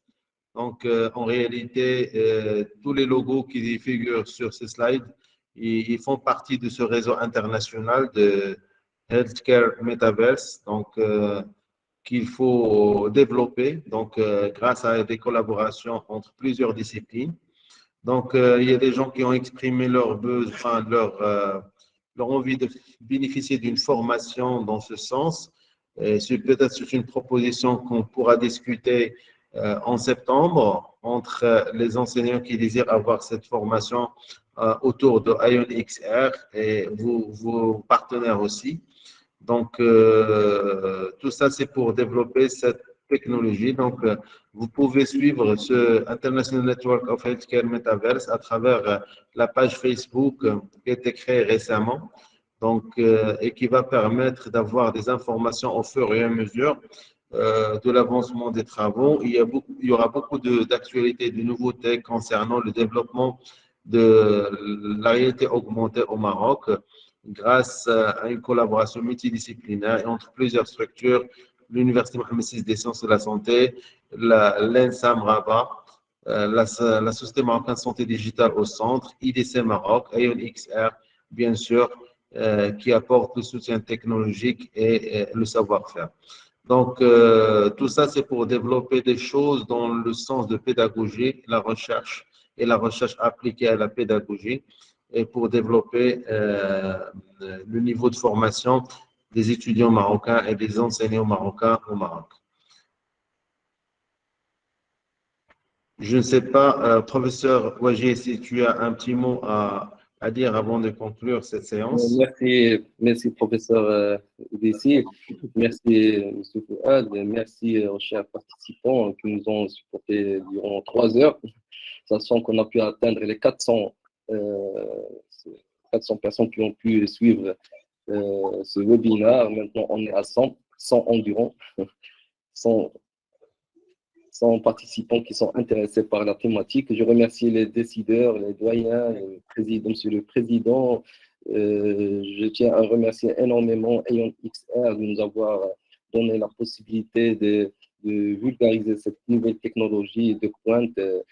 Comme vous l'avez remarqué, les responsables et les professeurs sont assoiffés de comprendre tout d'abord le projet, la technologie et comment elle pouvait servir. J'ai reçu des emails de la part de 2 professeurs.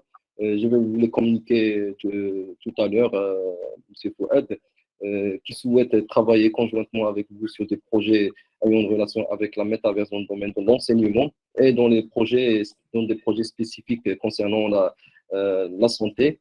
Alors, je remercie infiniment les invités et les experts de EON XR, Madame Renah et Monsieur Marcin. Je vous remercie énormément pour l'enrichissement que vous avez apporté à ce webinaire. Et je vous remercie tout le monde. C'est Wajih. Oui. Après, avant la clôture, can I have a short speech? Bien sûr. Alors, professeur Mostafa EZZIYYANI, il est membre de notre société savante et il est le président du pôle d'excellence de Djibouti, initié par la Banque mondiale. Oui, monsieur EZZIYYANI. Sincèrement, j'ai suivi avec un très grand intérêt toutes les interventions d'excellence de tous les intervenants vraiment de très haute qualité. Et j'aimerais bien de saisir cette occasion pour renouveler mes remerciements les plus sincères à tous les membres, M. Idrissi, M. Fouad, M. Wajih, M. Saïdi et c'est Khalid, BIKRI et tout le monde qui ont vraiment contribué à la réussite de cet événement. I hope to speak about all invités to invite them for the next edition that we organize together.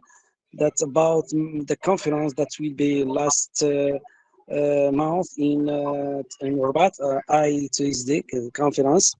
I would like to suggest if we can organize around this topic some activities can consideration for Africa country as the first meeting about that. Okay, that is my suggestion. We can work on these topics and this in this idea. If we can, for example, during next year or even this year to organize, for example, one training about this interesting topic, which make us together, and we can for example, boosting this network. It's very interesting, and we should have other specialty from other topics like agriculture, and as I say, Professor Idrissi, and education. Thank you so much for your all, and I hope to see all this keynote speaker in the next conference that we are organized with my partner, especially in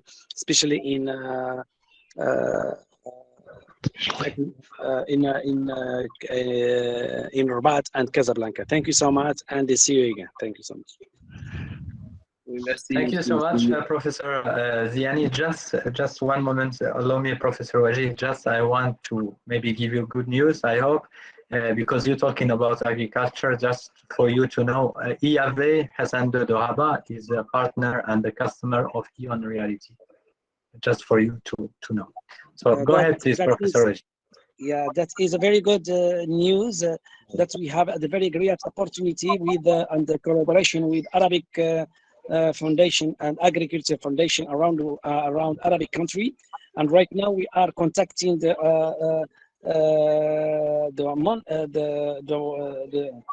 World Organization and Agriculture for this for meeting in Morocco, and I hope to give this topic one area as a great chance to be explored all the activities and news about this topic. Thank you so much for this news. Thank you. Thank you. Excellente nouvelle.